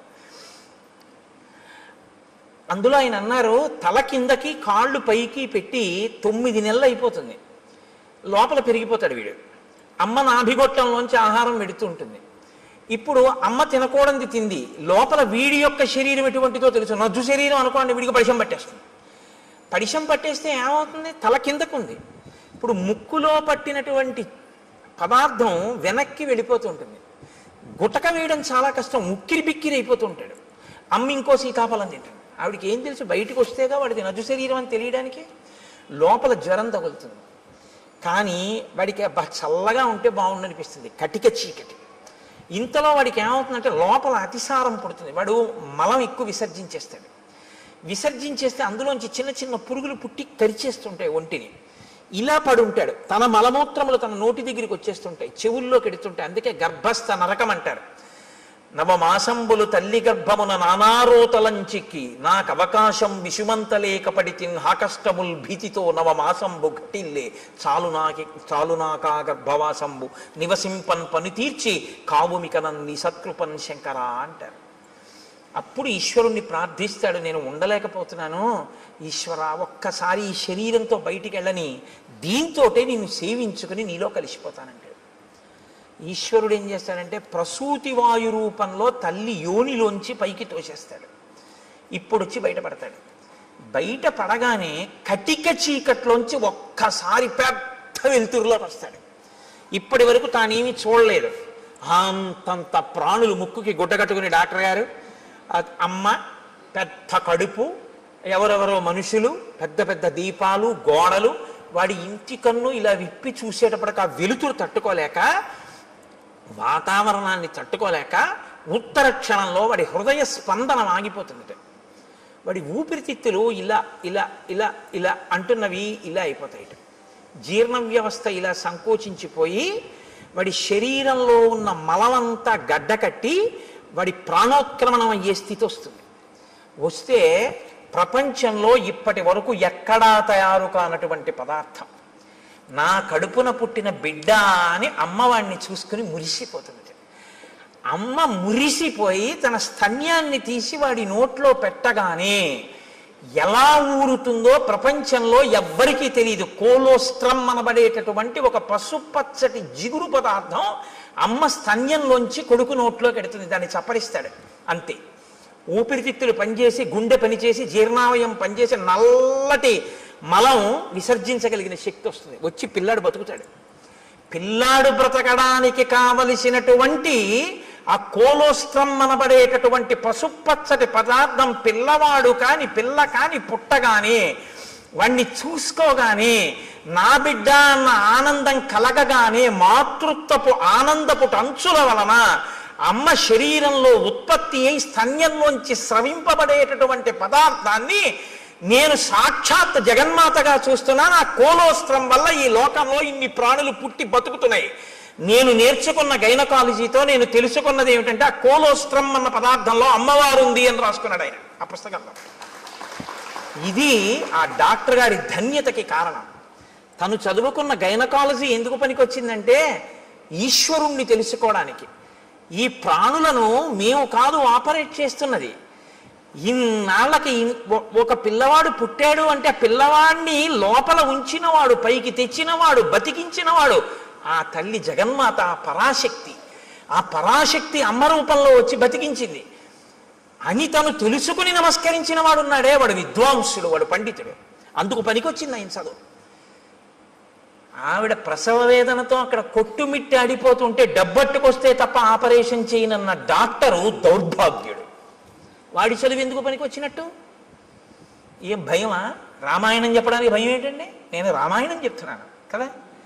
కాబట్టి నీ కొడుకు అలా కాకూడదు, నీ కూతురు అలా కాకూడదు అనుకుంటే ఒక్క డాక్టర్ అవ్వాలని కోరుకోకు. ఈ తత్వం తెలుసుకుని ఈశ్వరుడి యొక్క అనుగ్రహాన్ని చూసి ఇంకొక పిల్లాన్ని నేను అలా దర్శనం చేస్తున్నానని అర్ధరాత్రి కూడా సంతోషంగా వచ్చి 5 పైసలు అక్కర్లేదమ్మా, నీ మాతృత్వం చాలు నాకు పరాశక్తి దర్శనం అని పురుడు పోయగలిగినటువంటి డాక్టర్ కావాలని కోరుకుని రాయించు పలకలో. అందుకని ఏది చదవాలన్నా ఓం నమ శివాయ సిద్ధం నమః మంగళప్రదమైన చదువు కావాలి అని మనం కోరుకుంటాం. లేకపోతే ఏమవుతుందో తెలుసా అండి? దీని రెండో కోణం అహంకారం. ప్రతిదానికి అహంకారమే. ప్రతి చిన్న విషయానికి అహంకరించడానికి ఏదైనా కనపడుతుంది. అహంకారం పోగొట్టుకోవడానికి ఏమీ ఉండదు. నేనెంతటి వాడినండి అనడం చాలా కష్టం. నేను ఇంతటి వాడినండి అనడానికి ఏదో ఒకటి చెప్పచ్చు కదండి. ఏదో ఒకటి చెప్పచ్చు ఇంతటి వాడిని అనడానికి. ఈ సోమస్య శక్రస్య సూర్యస్య చ యథావపు అటువంటి అందమైన శరీరం ఉన్నవాడిని, అంత అందమైన శరీరం ఈశ్వరుడిస్తే ఇలా ఎందుకు అయ్యావు? అలా అందంగా నువ్వు కనబడితే చాలు ఎదుటివాడి కంటికి కలిగినటువంటి బాధ తీరుతుంది. నిన్ను చూస్తే చాలా భయంతో అందంగా ఉన్నాడు అని. కానీ ఆయన ఏం చేసేవాడంటే చాలా చిత్ర విచిత్రమైన భయంకరమైనటువంటి వేషములలోకి మారేవాడు. కామరూపి కాబట్టి ఎవరూ ఊహించనంత ఘోరాతి ఘోరమైన రూపాన్ని తాను తీసుకుని ఈశ్వరుడిచ్చిన అందమైన రూపాన్ని వదిలిపెట్టి ఘోర రూపాలతో అరణ్యంలో ప్రాణులకు అకస్మాత్తుగా కనపడి వాళ్ళు భయపడిపోయి విహ్వలులై పడిపోతే, మరణిస్తే, బాధపడితే తను సంతోషించేవాడు. ఇది రాక్షస ప్రవృత్తి. పైకి అందం ఉండడం గొప్ప కాదు, లోపల అందం ఉండడం గొప్ప. పైకి అందం లేకపోవడం తప్పు కాదు, లోపల అందం ఉండడం గొప్ప. నా మాట బాగా పట్టుకున్నారో లేదో మీరు? యథాలాపంగా తీసుకున్నారో? పైకి అందం ఉండడం కాదు గొప్ప, లోపల అందం ఉండడం గొప్ప. పైకి అందం ఉండకపోవడం గొప్ప తప్పు కాదు, లోపల అందం ఉండడమే గొప్ప. చంద్రశేఖర పరమాచార్య స్వామి వారు ఇలా వెళ్ళిపోతున్నారు అనుకోండి, ఏమిటి ఆయన లోటో షూ వేసుకుంటారా, లేకపోతే విమల్ సూట్ వేసుకుంటారా, లేకపోతే ఆయన పెద్ద టై కట్టుకుంటారా, లేకపోతే ఫెయిర్ అండ్ లవ్లీ రాసుకుంటారా? ఆయన ఏముండవు. పాదచారి అయి ఓ కాషాయ వస్త్రం కట్టుకుని ఇలా తలమించి వేసుకుని, ఇంత విభూతి పుండ్రాలు పెట్టుకుని, ఇంత బొట్టు అది కూడా గుండ్రంగా కూడా ఉండదు, అద్దుకున్నట్టు పెట్టేసుకుని, చేతిలో ఓ సత్యదండం పట్టుకుని, ఆయన ఓ కమండలం పట్టుకుని గబ్బ గబ్బ గబ్బ గబ్బ నడిచి వెళ్ళిపోతుంటారు. ఇప్పుడు నేను ఇలా చెప్తుంటే ఆయన ఇలా వచ్చారనుకోండి, అకస్మాత్తుగా ఉంటుందా ఇక నా రామాయణ ప్రసంగం? లేచి గభాలను ఒక్కసారి స్వర్ణదండం పడ్డట్టు దెబ్బ తగిలితే తర్వాత చూద్దామని కింద పడిపోతానంతే. మీరంతే లేచి సభంతా కింద పడిపోతుంది. ఏ అందం చూసి గౌరవించారు? అందం కాదు, లోకాన్నంతటినీ రక్షించడం కోసం ఆయన చేసినటువంటి ప్రయత్నం. శంకరాచార్యుల వారి తర్వాత ఆసేతు హిమాచల పర్యంతం తిరిగి జ్ఞానబోధ చేసిన మహాపురుషుడైన కారణం చేత. కాబట్టి మీరు ఆయన పాదాల మీద పడిపోతారంతే. ఇప్పుడు అందం గొప్పదా, పై అందం గొప్పదా? లోపలి అందం గొప్పది. లోపలి అందం ఎక్కడుంటుందో అది లోకాన్ని ఉద్ధరిస్తుంది. పై అందం జర్జరీభూతం అయిపోతుంది, కొన్నాళ్ళకు పోతుంది. పైగా దాన్ని సద్వినియోగం చేయకపోతే నీకు ప్రమాదహేతువై కూర్చుంటుంది. కాబట్టి చూశారు, పై అందంతో లోపలి అందం పెంచుకోలేదు, పై అందంతో లోపల అందవికారం పెంచుకున్నాడు. లోపలి అందవికారం పై అందాన్ని కూడా తీసేసింది. ఇదే నేను మీతో మనవి చేసింది. అక్షరాభ్యాసము అన్నది మూఢనమ్మకములు, చాదస్తములు. నేను మీతో ఒకరోజు మనవి చేశాను. ఒక ఆయన ఆవును చంపేద్దాం అనుకున్నాడు. ఆవును చంపేయి అన్నాడు అనుకోండి, బుద్ధుందా లేదా అంటారు. కాబట్టి ఆవును చంపేయి అనకుండా ఏమన్నాడంటే ఆ పులిని చంపేయి అన్నాడు. ఇప్పుడు చూడటం లేదు మీరు, అది ఆవో పులో మీరు చూడలేదు. పులిని చంపేయి అన్నారు. అయ్యి బాబాయ్ మీద పడిపోతుంది కాబట్టి చంపేయమన్నాడు అనుకున్నారు. ఆ పావును చంపేయి అన్నాడు. పావు కాబట్టి చంపేయమన్నాడు అనుకున్నారు. ఆయన ఆవును చంపేశాడు. ఆవుని తెలుసు, పావును చంపేయి అని చంపించేశాడు. ఆవు అని చెప్తే అది పవిత్రం కాబట్టి చంపడానికి ఒప్పుకోరని. సనాతన ధర్మాన్ని వదిలేయని చెప్పలేక మూఢ విశ్వాసాలు వదిలేయని చెప్తున్నారు. ఆవును చంపేయని చెప్పకుండా పావును చంపేయని చెప్పినట్టు. అక్షరాభ్యాసం మూఢనమ్మకం అంటే ఇదిగో ఇందుకే పనికొస్తాం, కబంధుడు కావడానికి పనికొస్తాం. అక్షరాభ్యాసం ఎందుకు చేస్తారంటే నీకున్నటువంటి ఈశ్వర విభూతి లోకకంటకం కాకుండా నిన్ను రక్షించి ఈశ్వరానుగ్రహం అని నువ్వు గుర్తెరగడానికి పనికొస్తుందని. లేకపోతే నిన్ను ఎక్కడ పడితే అక్కడే ప్రమాదం తీసుకొస్తావు ఈ విభూతితోటి. ఇది నా యందు దోషభూయిష్టమైంది. నేను ఒకానొకనాడు అరణ్యంలో ఘోరమైన రూపంతో స్థూల శిరస్కుడు అనబడేటటువంటి ఒక ఋషికి కనపడ్డాను. ఆయన కందమూలములు ఏరుకుంటున్నారు. ఆయన ఋషి, ఆయన వలన లోకానికి ఏమి బాధ ఉండదు. ఆయన ఇప్పుడు లోకాన్ని కాపాడతారు. అటువంటి ఋషికి ఇప్పుడు నేను ఏ స్వరూపంతో ఉన్నానో అటువంటి రూపంతో కనపడ్డాను. ఆయనకి ఏదో సంతోషం వేసింది, అలా కనపడితే హడిపోతాడని. ఆయన వెనక్కి తిరిగి చూశాడు. నిజంగానే మనసులో ఉలిక్కి పడ్డాడు. అయ్యబాబు ఇదేమిటి ఇలా ఉంది ఈ ప్రాణి. అయితే వాళ్ళది నిర్భయత్వం. ఎక్కడ నిర్భయత్వం? అద్వైతమే నిర్భయత్వం. రెండోది ఉందంటే భయం, ఉన్నదొక్కటే అంటే భయం ఏమిటి? ఇంకా భయపడడానికి ఏముంటుంది? అదే అద్వైతం. కాబట్టి ఆయన వెంటనే ఏమన్నాడంటే శాపవాక్కుని విడిచిపెట్టాడు. ఏతదేవ నృశంసంతే రూపమస్తు విగర్హితం. నీకు ఇటువంటి నింద్యమైనటువంటి రూపం కావాలనుకున్నావు. నృశంసం విగర్హితం, క్రూరమైన నింద్యమైన, రెండు మాటలు వేశాడు. ఈ రూపం ఎలా ఉంది? నింద్యంగా ఉంది, చూడ్డానికి అసహ్యించుకునేటట్టుంది, ఘోరంగా ఉంది. చేతులు ఒక్కటి ఉండి ఏమిటి ఆ స్వరూపం ఏమిటి, ఆ కనపడడం ఏమిటి?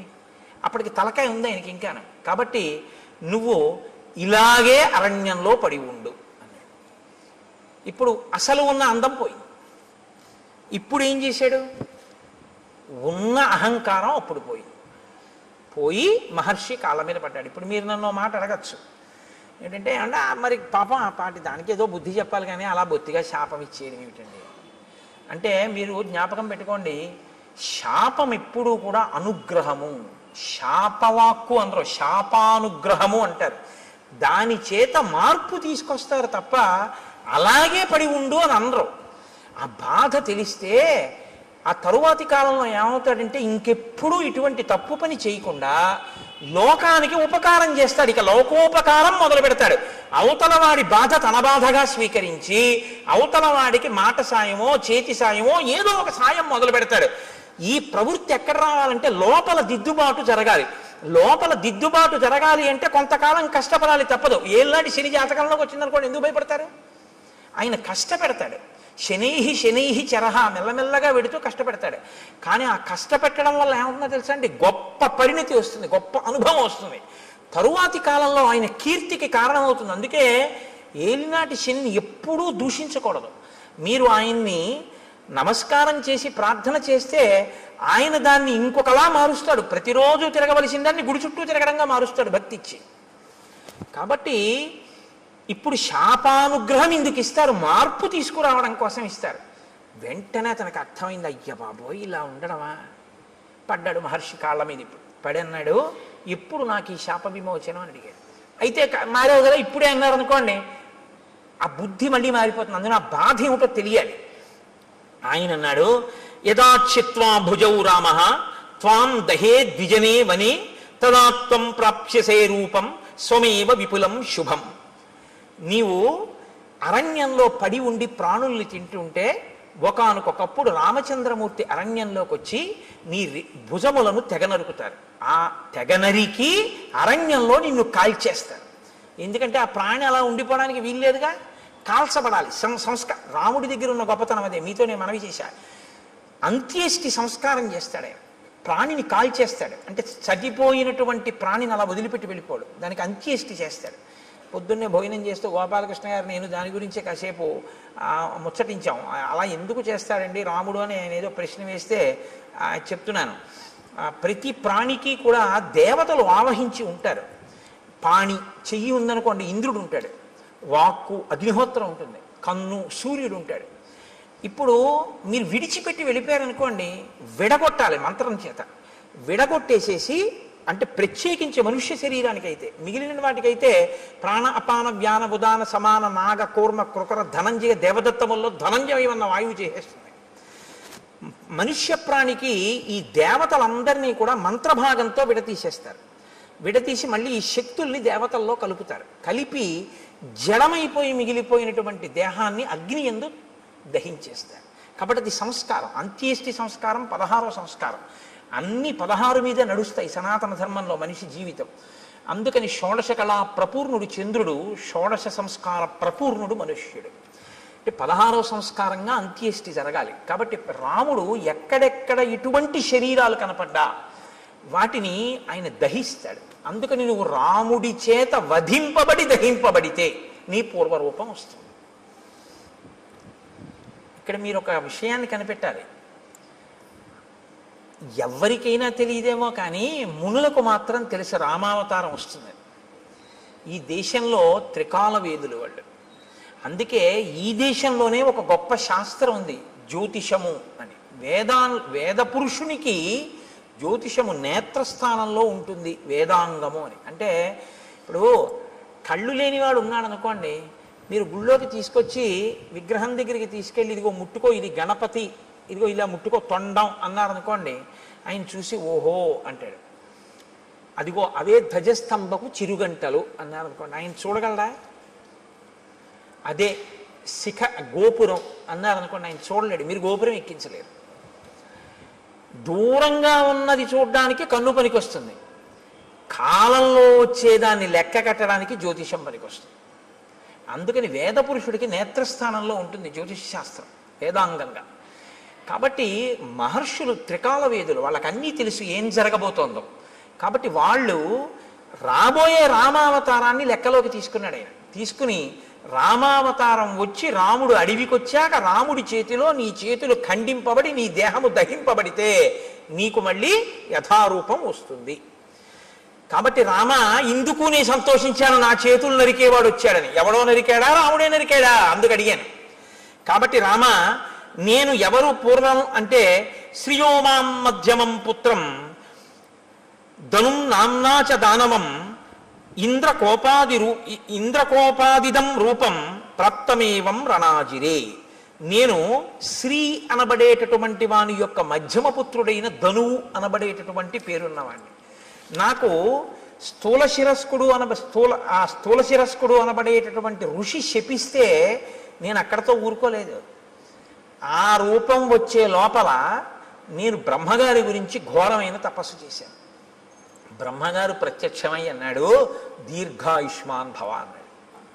అని ఆయన వెళ్ళిపోయాడు. వెళ్ళిపోయిన తర్వాత నా అహంకారం ఏమైందో తెలుసా? నేను దీర్ఘాయుష్మంతుడిని, నన్ను ఇంద్రుడు ఏం చేస్తాడు? ఇంద్రుడి మీదకి యుద్ధానికి వెళ్ళాను. వెళ్తే ఇంద్రుడు ఏం చేశాడో తెలుసా? ఆయన ఒక చమత్కారమైనటువంటి మనిషి. ఆయన ఏం చేశాడంటే, ఒక్కసారి నా తలకాయని తన వజ్రాయుధం పెట్టి ఓ దెబ్బ కొట్టి ఈ తలకాయని కడుపులోకి దింపేశాడు. నా 2 కాళ్ళని పొట్టలోకి తోసేశాడు. తోసేస్తే తలకాయ లేదు, కాళ్ళు లేవు, మనిషిని మాత్రం బతికున్నాను. పైగా అన్నాడు తోసేసి, పితామహవచ సత్యం తదస్థితి మమాబ్రవీత్. పితామహుడైన బ్రహ్మగారు నీకు దీర్ఘాయుష్ ఇచ్చాడు, చంపేను, పడుండన్నాడు. అప్పుడు నేనన్నాను, అయ్య బాబోయ్, పితామహుడు ఇచ్చాడు వరం, బానే ఉంది, అహంకారంతో నేనేదో సాధించాననుకున్నవి ఇలాగే వస్తాయి తిరిగి. కాబట్టి వినయంతో చేసినవి, భక్తితో చేసినవి ఉద్ధరిస్తాయి, కానీ అహంకృతితో చేసినవి పనికొచ్చేవి కావు. చిట్ట చివరికి వచ్చి ఇలాగే కట్టి కుడుపుతాయి. కాబట్టి నేనన్నాను, నాకు పితామహుడు దీర్ఘాయుష్మంతుడు అన్నాడు నిజమే, కడుపుకి ఆకలోటి ధర్మం కదా ప్రాణికి. ఇప్పుడు నాకు తలకాయ లేదుగా, కాబట్టి నోరు లేదుగా, కానీ కడుపు ఉందిగా, తినాలిగా. వెళదామంటే కాళ్ళు లేవుగా, ఏం తిని బతకను అని అడిగాను. అడిగితే ఆయన ఏం చేశాడో తెలుసా? ఏవముక్తస్తు మే శక్రో బాహు యోజనమాయతౌ ప్రాదాదాస్యంచమే కుక్షౌ తీక్షణ దంస్ట్రం అకల్పయత్. నాకు పెద్ద పెద్ద కోరలు పెట్టి, నా గుండెల దగ్గర కన్ను పెట్టి, నాకు యోజనమంత పొడుగైన చేతులు ఇచ్చి, నువ్వు బతకవలసింది దీర్ఘాయుష్మంతుడవై బతికుండడానికే తప్ప అంతకన్నా ఎందుకురా నువ్వు బతికుండి నువ్వేం చేయాలి లోకానికి? అని నీ చేతులతో తడువుకు తింటుండు పడుండు అన్నాడు. అంటే దారుణమైన జన్మ ఏదో తెలుసా అండి? తినడానికి బతికే జన్మ కదండి. ఇప్పుడు అంతిమంగా తీర్పు ఎక్కడికి వచ్చింది? ఆయన దీర్ఘాయుష్మంతుడు దేనికి? తింటాడు, బతుకుతాడు. ఎందుకు బతుకుతాడు? తినడానికి బతుకుతాడు, అంతే. ఎక్కడికి వెళ్ళడం, ఏమీ చెయ్యడు, ఈశ్వరుడి గురించి ఏమీ తెలుసుకోక్కర్లేదు, ఓపిక ఉన్నా ఏమీ చేయక్కర్లేదు. ఓపిక ఉన్న రోజుల్లో భోగాలకి, పెద్దవాడైపోయిన తర్వాత ఉన్న ఓపిక ఎక్కడ పోతుందో అని ఈశ్వరుడి దగ్గరికి వెళ్ళడం. మీరు లోకం పోకడ ఎలా ఉంటుందో తెలుసా అండి? ఇప్పుడు ఎందుకండి అంటాడు. ఏమండి రామాయణానికి వెళ్ళొద్దాం ఏంటి అన్నాడు అనుకోండి ఎవడైనా. ఏంటండి ఇప్పటి నుంచి రామాయణం అవన్నీ? మరి ఎప్పుడండి అని మీరు అడిగారు అనుకోండి, రిటైర్ అయిపోయాక. రిటైర్ అయిపోయిన తర్వాత కూడా నువ్వు ఉంటావని ఎవరన్నా రాసిచ్చారా నీకు బాండ్ పేపరు? దంతంబుల్ పడనప్పుడే తనువుయందు ఆరూఢియున్నప్పుడే కాంతాసంఘము రోజనప్పుడే జరాక్రాంతంబు కానప్పుడే వింతల్మేన చరించునప్పుడే కురుల్ వెల్వెల్ల కానప్పుడే చింతింపన్వల మీ పదంబుజములను శ్రీకాళహస్తీశ్వర. ఇంకా నువ్వేం చేస్తావు? 60 ఏళ్ళు వచ్చేసి రిటైర్ అయిపోయిన తర్వాత అప్పుడు పూజపీఠ మీదకి వెళ్ళి కూర్చుని ఆ చెమ్యా అంటే నీకు తెలియదు. ఓ గుళ్ళోకి వెళ్ళి మంత్రపుష్పానికి ముందు నీళ్ళు వస్తే తీర్థం కింద గుచ్చేసుకుంటూ ఉంటాడు లోపలికి. ఎందుకంటే మంత్రపుష్పం ముందు చేయగడుక్కోమని వేశారు చేతిలో, ఆయనకి తెలియదు. అప్పుడు మళ్ళీ అర్చక స్వామి అయ్యో తాగేకండి అయ్యాలాగా ఇది తీర్థం గారు చేయగడుక్కోండి అంటే అప్పుడు ఆ చేతి నీళ్లు తీసుకెళ్ళి ఆయన పళ్ళల్లోనే కడిగేస్తాడు. అంటే అదో వాష్ బేసిన్ అనుకుంటాడు. అమ్మ బాబు నా అదృష్టం రా, ఇలాంటి భక్తుడు వచ్చాడు ఇవ్వాలని ఆయన అనుకోవాలి. లేరని మీరు అనుకుంటున్నారా? ఎక్కడిది ఈ అజ్ఞానం? ఓపికండగా ఆర్జించడానికి తినడానికి తప్ప ఈశ్వరుడు గురించి తెలుసుకోవడానికి పనికి రాలేదు. ఒక్కొక్కడి జీవితం అసలు అలాగే తెల్లారిపోయింది. అసలు ఎప్పుడు దేనికి అంటే తినడం. తింటుంటాడు అది తింటుందో రోజున. చెప్పానుగా, అన్నం అంటే తినున్నది, మన చేత తినబడున్నది, మనని తినున్నది, 2 అర్థాలు. కాబట్టి అది తినేస్తుందో రోజు అయిపోయింది.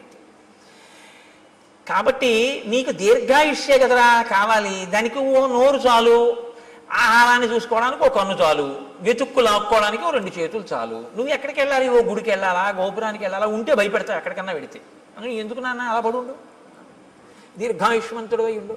ఇప్పుడు తెలిసింది బాధ ఏమిటో. ఎందుకు చేశానా తపస్సు, ఎందుకు వెళ్ళానా ఇంద్రుడి మీదకి, ఎందుకు కనపడ్డానా ఋషికలాగా అని ఏడుస్తూ ఇన్ని వేల సంవత్సరాల నుంచి ఇక్కడ పడున్నా. అలా వస్తే తడువుకోను తిన్నాం. ఎప్పుడు నరికేస్తాడా ఈ చేతులను చూస్తూ కూర్చున్నాను రామా.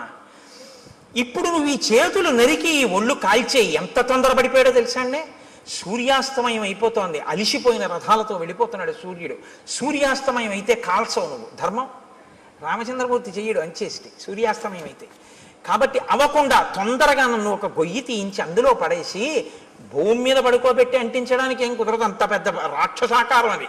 ఇప్పుడు గోతిలో పారేసి దాని నిండా కట్టెలు పారేసి అగ్నిహోత్రం వెలిగించేస్తే నేనేం తొందరగా కాలుతాను అనుకుంటున్నావా? కదలిక లేదు కదండి, ఫ్యాట్ ఎలా డైల్యూట్ అవుతుంది? కాబట్టి ఒళ్ళంతా నీతి ముద్దలా కొవ్వు పట్టేసింది. ఇప్పుడు కొవ్వు పట్టాన కాలదు, అది అలా కాలుతూనే ఉంటుంది. అందుకే కొవ్వొత్తి తొందరగా కాలిపోతున్నాయండి. దీపారాధనలో ఒత్తి కాలిపోయినట్టు కాలదు, అలా కొవ్వు కరుగుతూ దీపం అలా కిందకు వస్తూ ఉంటుంది. ఆ కొవ్వు అంతా కాలాలి. కాబట్టి రామ చాలాసేపు పడుతుంది నా ఒళ్ళు కాలిపోవడానికి. అందుకని తొందరగా ఓ గొయ్యి తవ్వించి తోసేసి కాల్చేయి. నాకు ఇప్పుడు ఈ శరీరంతో ఉంటే స్మృతి ఉండదు. నా అసలు శరీరం నాకు వచ్చేస్తే నాకు దివ్య స్మృతి కలుగుతుంది, ఎక్కడ ఏం జరిగిందో తెలుసుకోగలను. అప్పుడు నీ భార్యను ఎవరు అపహరించారో నేను చెప్తాను, నీకు నేను ఆ సాయం చేస్తాను. ఇత పూర్వం ఎప్పుడైనా అన్నాడండి ఇలాంటి మాటలు? ఎవడన్నా మంచిగా ఉంటే వాడిని బాధ పెట్టాడు. ఇప్పుడు అవతల వాడి బాధలో ఆ శరీరం వస్తే వెంటనే నీకో మాట సాయం చేస్తానంటున్నాడు. ఈ మార్పు కోసం శాపానుగ్రహం ఇస్తారు. మీరు బాగా పట్టుకుంటే ఋషులు ఏదో తపస్సు ఉంది కదా అని శాపవాక్కు విడిచిపెట్టరు, వాళ్ళ తపస్సు పోతుంది. పోన్లేరా ఒకరిని మార్చాను, ఇప్పుడు ఆయన పనికొచ్చాడు, అందుకని ఇప్పుడు ఏమయ్యాడు? కబంధ మహాత్మనః. ఈ కబంధుడు మహాత్ముడు అన్నారు వాల్మీకి మహర్షి. ఎందుకంటే మార్పు ఎక్కడొచ్చిందో వాడు చాలా గొప్పవాడు. ఈ మార్పు రాకపోతే వాడు లోకకంటకుడై కూర్చుంటాడు. కాబట్టి రామ, నువ్వు చేచ్యతే సమరే బాహు తదా స్వర్గం గమిష్యసి. ఇంద్రుడు కూడా ఏమన్నాడంటే, నీ 2 బాహువులు రాముడు ఎప్పుడు తిరిగేస్తే అప్పుడు మళ్ళీ స్వర్గానికి వెళ్దుగానే అలా పడుండి అన్నాడు. అందుకని తొందరగా నాకు అంత్యేష్టి సంస్కారం చేసేసి. సరే, లక్ష్మణుణ్ణి పిలిచాడు, గుణపం ఇచ్చాడు, గొయ్యి తవ్వించాడు, శరీరాన్ని తోసేశాడు. ఏనుగులు విరిచినటువంటి కొమ్మలు ఎండిపోతే ఏర్పడిన ఎండుకర్రలు. మహర్షి, అమ్మో వాల్మీకి రామాయణం అండి, ఎంత జాగ్రత్తగా రచన చేస్తారో తెలుసా? అంత పెద్ద శరీరాన్ని అంత పెద్ద గోతిలో వేస్తే అంత పెద్ద శరీరం కాల్చడానికి ఎన్ని కట్టెలు కావాలి, ఎక్కడి నుంచి ఏరి పట్టుకొచ్చారు సూర్యాస్తమయం లోపల అని మీరు నేను అంటామేమో. అక్కర్లేని ఇలాంటివి తీయడం మనంత గొప్పవాళ్ళు ఉండరు. కాబట్టి ఏనుగుల గుంపులు తిరుగుతాయి అక్కడ. వాటి పని ఏమిటంటే వాటికి తొండం ఖాళీగా ఉండదు, కొమ్మలు విరిచేస్తుంటాయి. ఆ విరిచేసినటువంటి కొమ్మలు కింద పడిపోయి ఎండిపోయాయి. కాబట్టి ఇప్పుడు ఆ పెద్ద పెద్ద కొమ్మలన్నీ తీసుకొచ్చి రామచంద్రమూర్తి ఆ గోతులో పడేశారు, లక్ష్మణమూర్తి ఆ గోతులో పారేశారు. పారేసి ఇప్పుడు కబంధుణ్ణి కాల్చేస్తున్నారు. ఈ కబంధుడి దగ్గరే ఈ కబంధుడు కాలిపోతే సీతమ్మ తల్లిని పట్టుకోవడానికి, సీతమ్మ తల్లిని అన్వేషించడానికి పెద్ద శుభవార్త దొరుకుతుంది. హనుమ ప్రవేశించడానికి ఇంకా కథకి రంగం సిద్ధం అవుతోంది. ఇక్కడి నుంచి కిష్కింధకాండకి పునాది పడుతోంది. ఇక్కడి నుంచి హనుమత్ ప్రవేశం ప్రారంభం అవుతోందనమాట. కాబట్టి ఇప్పుడు నాయనా నువ్వు నా శరీరాన్ని అంటించేయి. ఇప్పుడు ఆ ఏనుగులు విరిచేసినటువంటి ఎండిపోయిన కొమ్మలు తెచ్చి గోతిలో పడేసి అంటించేశారు ఆ శరీరాన్ని. అంటించేస్తే మెల్లమెల్లగా కాలింది అన్నారు. కొవ్వు పట్టి ఉంది కదండి. అప్పుడు కూడా హ్యూమన్ ఎనాటమీ బాగా తెలుసు అనమాట. అంటే కదలకుండా ఎక్కువ తినేస్తే కొవ్వు పట్టేస్తుంది. వాడు దీర్ఘాయుష్మంతుడు కాబట్టి హార్ట్ బ్లాక్ లేదు వాడికి. కాబట్టి ఆయనలోంచి ఇప్పుడు ఒక దివ్యమైనటువంటి స్వరూపం ఒకటి బయటికి వచ్చింది.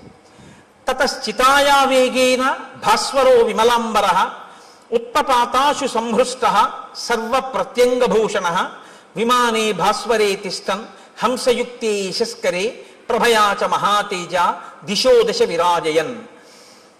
దశ దిశలు వెలిగిపోయేటట్టుగా హంసలు పూంచినటువంటి రథం మీద తెల్లటి వస్త్రములు ధరించి అంగ ప్రత్యంగములన్నీ కూడా సువర్ణ మణిబయబోయినటువంటి భూషణముల చేత అలంకరింపబడినటువంటి వాడై వెలిగిపోతున్న పగిది ఒక్కసారి ఆ కబంధుడు మళ్ళీ పూర్వస్వరూపంతో ఆ రథంలో కూర్చుని కనపడ్డాడు. కనపడి ఒక్క క్షణం ఇలా కళ్ళు మూసుకుని ఆలోచించాడు. ఆలోచించి అన్నాడు, రామ, నేను ఆలోచించగా మీకు కలిగినటువంటి కష్టానికి ఒక విషయం అర్థమవుతోంది. దశాభాగగతో హీనః త్వం హి రామః సలక్ష్మణః యత్కృతే వ్యసనం ప్రాప్తం త్వయా దార ప్రదర్శనం. మీరు దుర్దశ యొక్క ఫలితాన్ని అనుభవిస్తున్నారు. అందుకే భార్య దూరం అయిపోయింది. మీ ఇద్దరికి జాడ తెలియట్లేదు. ఎంత నడుస్తున్నారో కూడా తెలియనంత దూరం నడిచి కష్టపడి వెతుకుతున్నారు. ఇప్పుడు ఇలా వెతికి తిరిగి ప్రయోజనం లేదు. మీకు సాయం చెయ్యగలిగిన మిత్రుడు ఒకడు కావాలి. ఒక గొప్ప మిత్రుడు. ఆయన ఎటువంటి వాడై ఉండాలి? ఆయన ఈ లోకమంతా తిరిగిన వాడై ఉండాలి. ఈ భూమండలం అంతా తిరిగిన వాడైతే ఎక్కడెక్కడ ఏమున్నాయో తెలిసిన వాడై ఉంటాడు. ఎందుకని? రావణుడు అన్నది ఒక్కటే తెలుసు తప్ప అతను ఎక్కడుంటాడో ఏమిటో నాకు తెలియదు అంటున్నావుగా, జటాయువు చెప్పాడని. ఆ రావణుడు ఎవరో, ఎక్కడుంటాడో, ఎలా పరిపాలిస్తాడో, ఎంతమంది రాక్షసులు ఉంటారో ఇవన్నీ తెలియాలంటే ఈ భూమండలం అంతా తిరిగిన వాడై ఉండాలి, అన్నీ తెలుసున్నవాడై ఉండాలి. ఎందుకు తిరిగాడన్న కారణం వేరు. ఇంద్రుడిగానికి కిష్కింధకాండలో అలా తిరిగిన వాడు ఉన్నాడు రామ. ఆయన గురించి చెప్తాను, ఆయనతో స్నేహం చేసుకో. అటువంటి మిత్రుణ్ణి సంపాదించావా, ఆ మిత్రుడి వలన నీకు సీతమ్మ జాడ దొరుకుతుంది. కాబట్టి తదవశ్యంతయా కార్య స సుహృత్ సుహృదాంవర. ఓ మంచి హృదయం ఉన్నటువంటి రామ, నీకొక మంచి స్నేహితుడు కావాలి. అకృత్వాహినతే సిద్ధిం అహం పశ్యామి చింతయం. నాకు ఆలోచిస్తే అది అనిపిస్తోంది.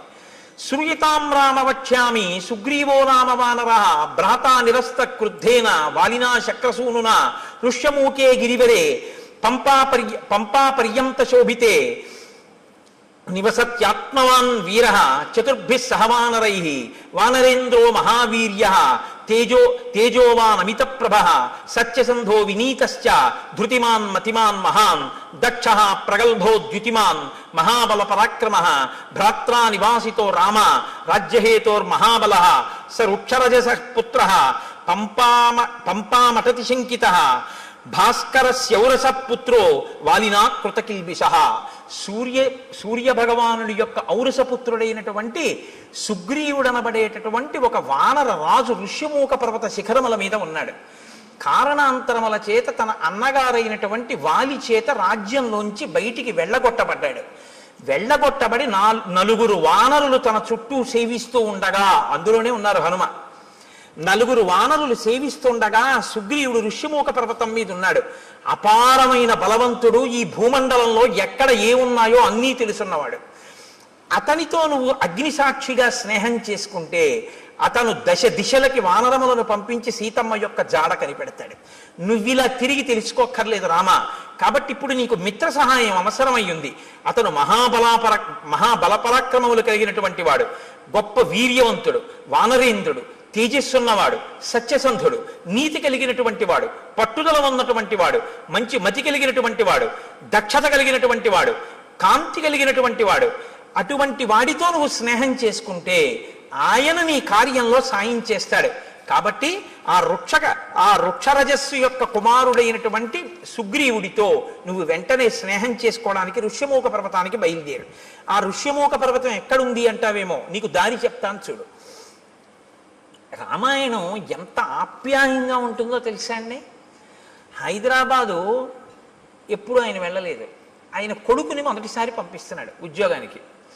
హైదరాబాదు వెడుతున్నటువంటి కొడుకుని కంగారుగా తీసుకొచ్చి రైలు ఎక్కించడంలో ఆయనకి కట్టిన మినపరొట్టె తేవడం మర్చిపోయాడు తండ్రి.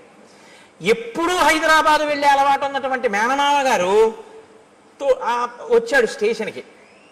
ఇప్పుడు తండ్రి అంటాడు, రే నాన్న రొట్టె తేవడం మర్చిపోయాను, ఎలా తింటావు, ఎలాగా, ఎప్పటికెడుతుందో, ఎప్పటికి దిగుతావో, అది అక్కడ ఏముంటుందో ఏముండదో, నాన్న నా ప్రాణాలు నీ మీదే ఉంటాయి ఇస్మా, వెళ్ళాక ఉత్తరం రాయి అంటాడు.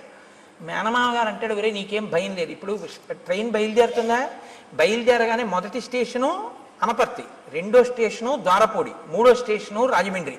రాజమండ్రి వెళ్ళేటప్పటికి 8 అవుతుంది. 8 గంటలకి నువ్వు రాజమండ్రి రైల్వే స్టేషన్లో కిందకి దిగితే అక్కడ 10 నిమిషాలు ఆగుతుంది.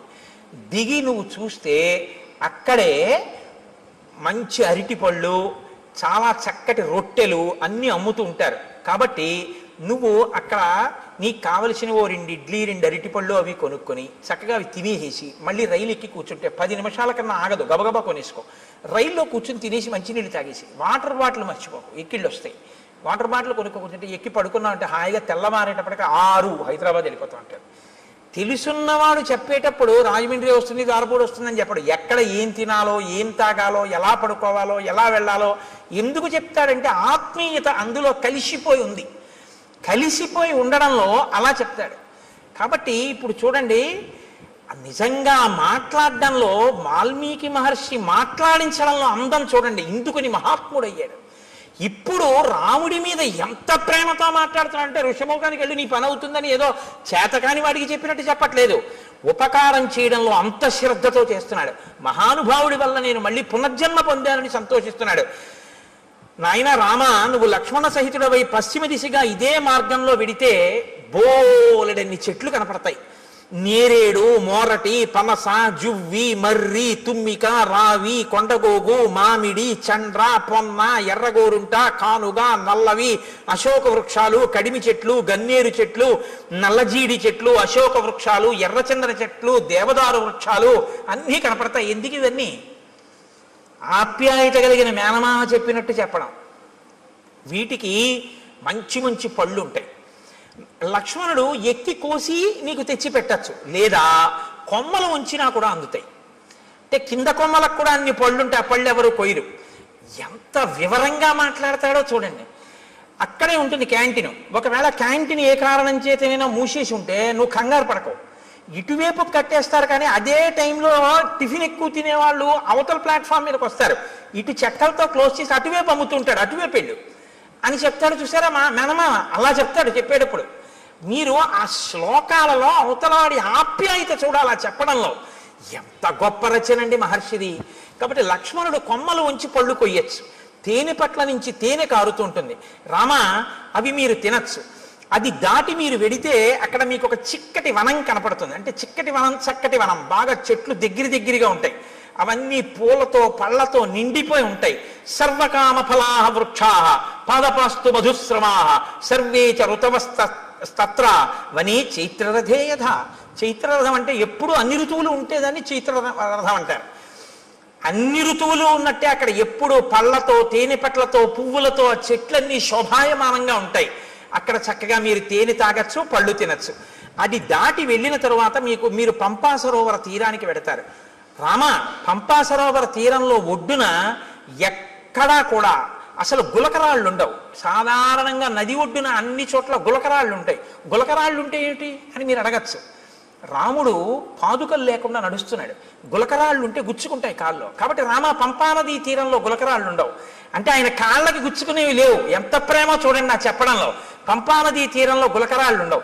ఆ నీళ్లు చల్లగా ఆ అందులో పుట్టినటువంటి పద్మముల యొక్క కింజిల్కముల నుండి రాలినటువంటి పుప్పుడితో సుగంధభరితములై తీయగా చల్లగా ఉంటాయి. ఎప్పుడు స్నానం చేద్దామా, ఎప్పుడు తాగుదామా అనిపిస్తుంది. రామ అక్కడ నాచు ఉండదు. కాబట్టి నువ్వు జాగ్రత్తగా పంచె పైకి తీసి కాలు జారుతుందేమో అని చూసుకుని వెయ్యక్కర్లేదు.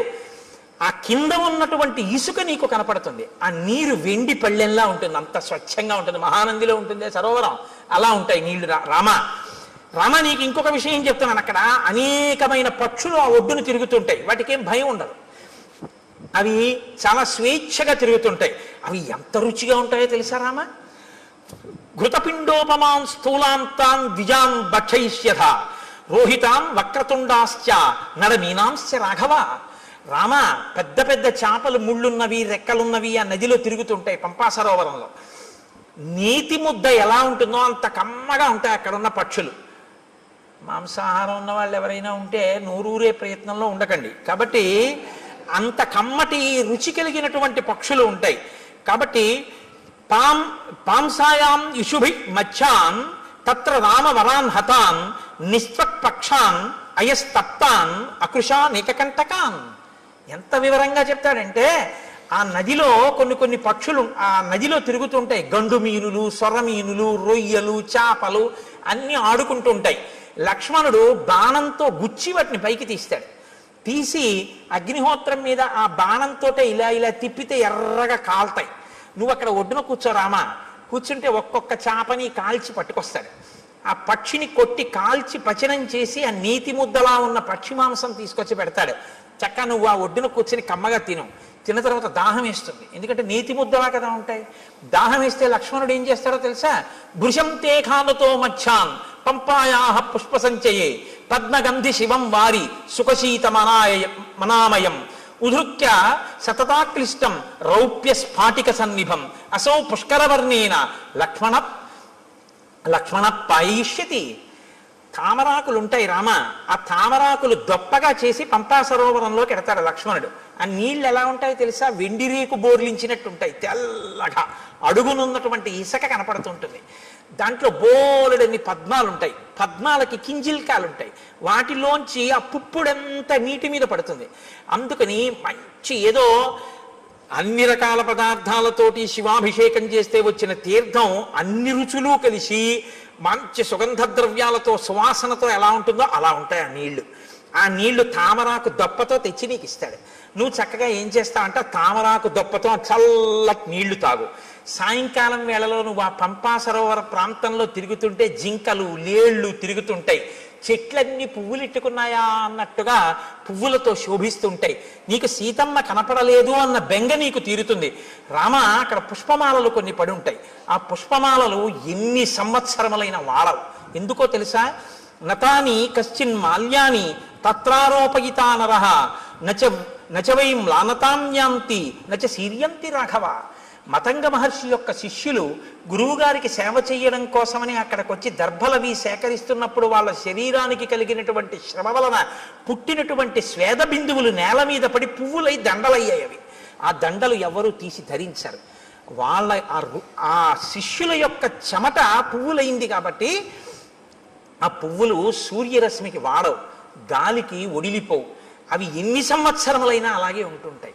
ఆ మాలలు ఎవరు ధరించరు. నువ్వు అక్కడ మతంగ మహర్షి యొక్క ఆశ్రమం కనపడుతుంది. చాలా లోపలికి వెళ్ళడం చాలా కష్టం. గొన్నేనుగులు దాని చుట్టూ తిరుగుతూ ఉంటాయి. రామ, అక్కడే శబరి ఉంది ఇప్పుడు ఆ ఆశ్రమంలో. తేషాం గతానాం ఆద్యాపి దృశ్యతే పరిచారిణి శ్రమణీ శబరీనామ కాకుత్స చిరంజీవిని త్వాంతు ధర్మే స్థితా నిత్యం సర్వభూత నమస్కృతం దృష్ట్వా దేవోపమం రామ స్వర్గలోకం గమిష్యతి. నువ్వొక్కసారి ఆ ఆశ్రమంలోకి వెళ్ళి శబరిని చూస్తే శబరి నిన్ను చూసిన తరువాత స్వర్గలోకానికి వెళ్ళిపోతుంది. నీకోసమే ఎదురు చూస్తోంది. రామ, అక్కడ నుంచి కొంచెం ముందుకు వెడితే ఎప్పుడు ఏనుగులు తిరుగుతూ ఉంటాయి. ఆ ఏనుగులు తిరుగుతున్నటువంటి ప్రాంతానికి లోపలే మతంగ మహర్షి చేత నిర్మింపబడిన మతంగవనము అని ప్రసిద్ధికెక్కినటువంటి ఆశ్రమం ఉంది. అక్కడే పంపా సరోవరానికి తూర్పున ఋష్యమూకము అనేటటువంటి ఒక పెద్ద పర్వతం ఉంది. ఆ పర్వతం యొక్క గొప్పతనం ఏమిటో తెలుసా రామ? ఋష్యమూకస్య పంపాయా పురస్తాత్ పుష్పిత ద్రుమః సుదుఃఖారోహణో నామ శిశునాగాభిరక్షిత ఉదారో బ్రహ్మణా చైవ పూర్వకాలే వినిర్మిత శయాన పురుషో రామ తస్య శైలస్య మూర్ధని యత్ స్వప్నే లభతే విత్తం తత్ ప్రబుద్ధోది గచ్చతి నత్వేనం విషమాచారః పాపకర్మాధిరోహతి యస్తు తం విషమాచారః పాపకర్మాధిరోహతి తత్రైవ ప్రహరంత్యేనం సుప్తమాదాయ రాక్షసాః తత్రాపి శిశునాగానాం ఆక్రంధ శ్రూయతే మహాన్ క్రీడతాం రామ పంపాయాం మతంగారణ్యవాసినాం. ఆ ఋష్యమూక పర్వత శిఖరములున్నాయే, ఆ శిఖరము పైకి ఎక్కడం చాలా చాలా కష్టం రామ. అందుకే ఆ శిఖరానికి పేరు ఏమని పిలుస్తారో తెలుసా? దాన్ని సుదుఃఖారోహణ శిఖరము అని పిలుస్తారు. ఎక్కడం చాలా కష్టం కాబట్టి ఆ శిఖరం మీదకి ఎవరూ ఎక్కలేరు. దాని చుట్టూ ఎప్పుడు గొన్నేనుగులు తిరుగుతుంటాయి, శిశునాగములు. కాబట్టి ఆ గొన్నేనుగులు గుంపులు గుంపులుగా తిరుగుతుంటాయి. పంపా సరోవరంలో నీళ్లు తాడి ఆడుకుంటుంటాయి. ఎవరైనా శిఖరం పైకెక్కి రాత్రి నిద్రపోయినప్పుడు వాళ్ళ కల్లో ఏం కనపడుతుందో అది వాళ్ళకి దొరుకుతుంది తెల్లవారేటప్పటికి. పాపాచారం కలిగిన వాళ్ళు ఋష్యమూక పర్వతం మీదకి ఎక్కి ఉండలేరు. ఒకవేళ ఉన్నా వాళ్ళకి నిద్ర పట్టగానే రాక్షసులు వచ్చి చంపేస్తారు. కాబట్టి ఏమర్థం అవుతోంది? ఋష్యమూక పర్వతం మీదున్న సుగ్రీవుడు నలుగురు వానరులు పాపాచారము కలిగిన వారు కారు. వారు పాపాచారులు అని వాలి తరిమేశాడు తప్ప వాళ్ళు నిజమునకు పాపాచారులు కారు. అటువంటి వారైతే రామా నిన్ను వాళ్ళతో సంధి చేసుకోమని చెప్పను. ఇది దాని అర్థం. కాబట్టి యత్ స్వప్నే లభతే విత్తం తత్వబుద్ధోధి గచ్చతి. రాత్రి కల్లో ఏం కనపడిందో అది తెల్లవారేటప్పటికీ ఆ కొండ మీద దొరుకుతుంది. కాబట్టి రామ, ఆ పర్వత శిఖరం మీదకి వెడితే అక్కడ ఒక గొప్ప గుహ ఒకటి ఉంది. రామతస్యతు శైలస్య మహతీ శోభతే గుహ శిలాపిధానా కాకుత్స దుఃఖం చాస్యాహ ప్రవేశనం. ఆ గుహకి ఒక పెద్ద శిల అడ్డు పెట్టి ఉంటుంది. దానిలోనే సుగ్రీవుడు నలుగురు వానరులతో ఉంటాడు. ఆ గుహలోకి ప్రవేశించడం చాలా కష్టం. తస్యా వసంతి సుగ్రీవ చతుర్భి సహవానరై కదాచిత్ శిఖరే తస్య పర్వతస్యావతిష్టతే. రామ, ఆ శిశునాగములు, ఆ గొన్నేనుగులున్నాయే, అవి పంపా సరోవరంలోకి వచ్చి నీళ్లు తాగి పైకి చిమ్మి ఆడుకుని పెద్దగా అరుస్తుంటాయి. అవి అలా అరిచినప్పుడు వాటి యొక్క ఘీంకారములు ఆ పర్వత శిఖరం మీదకి వినపడుతుంటాయి.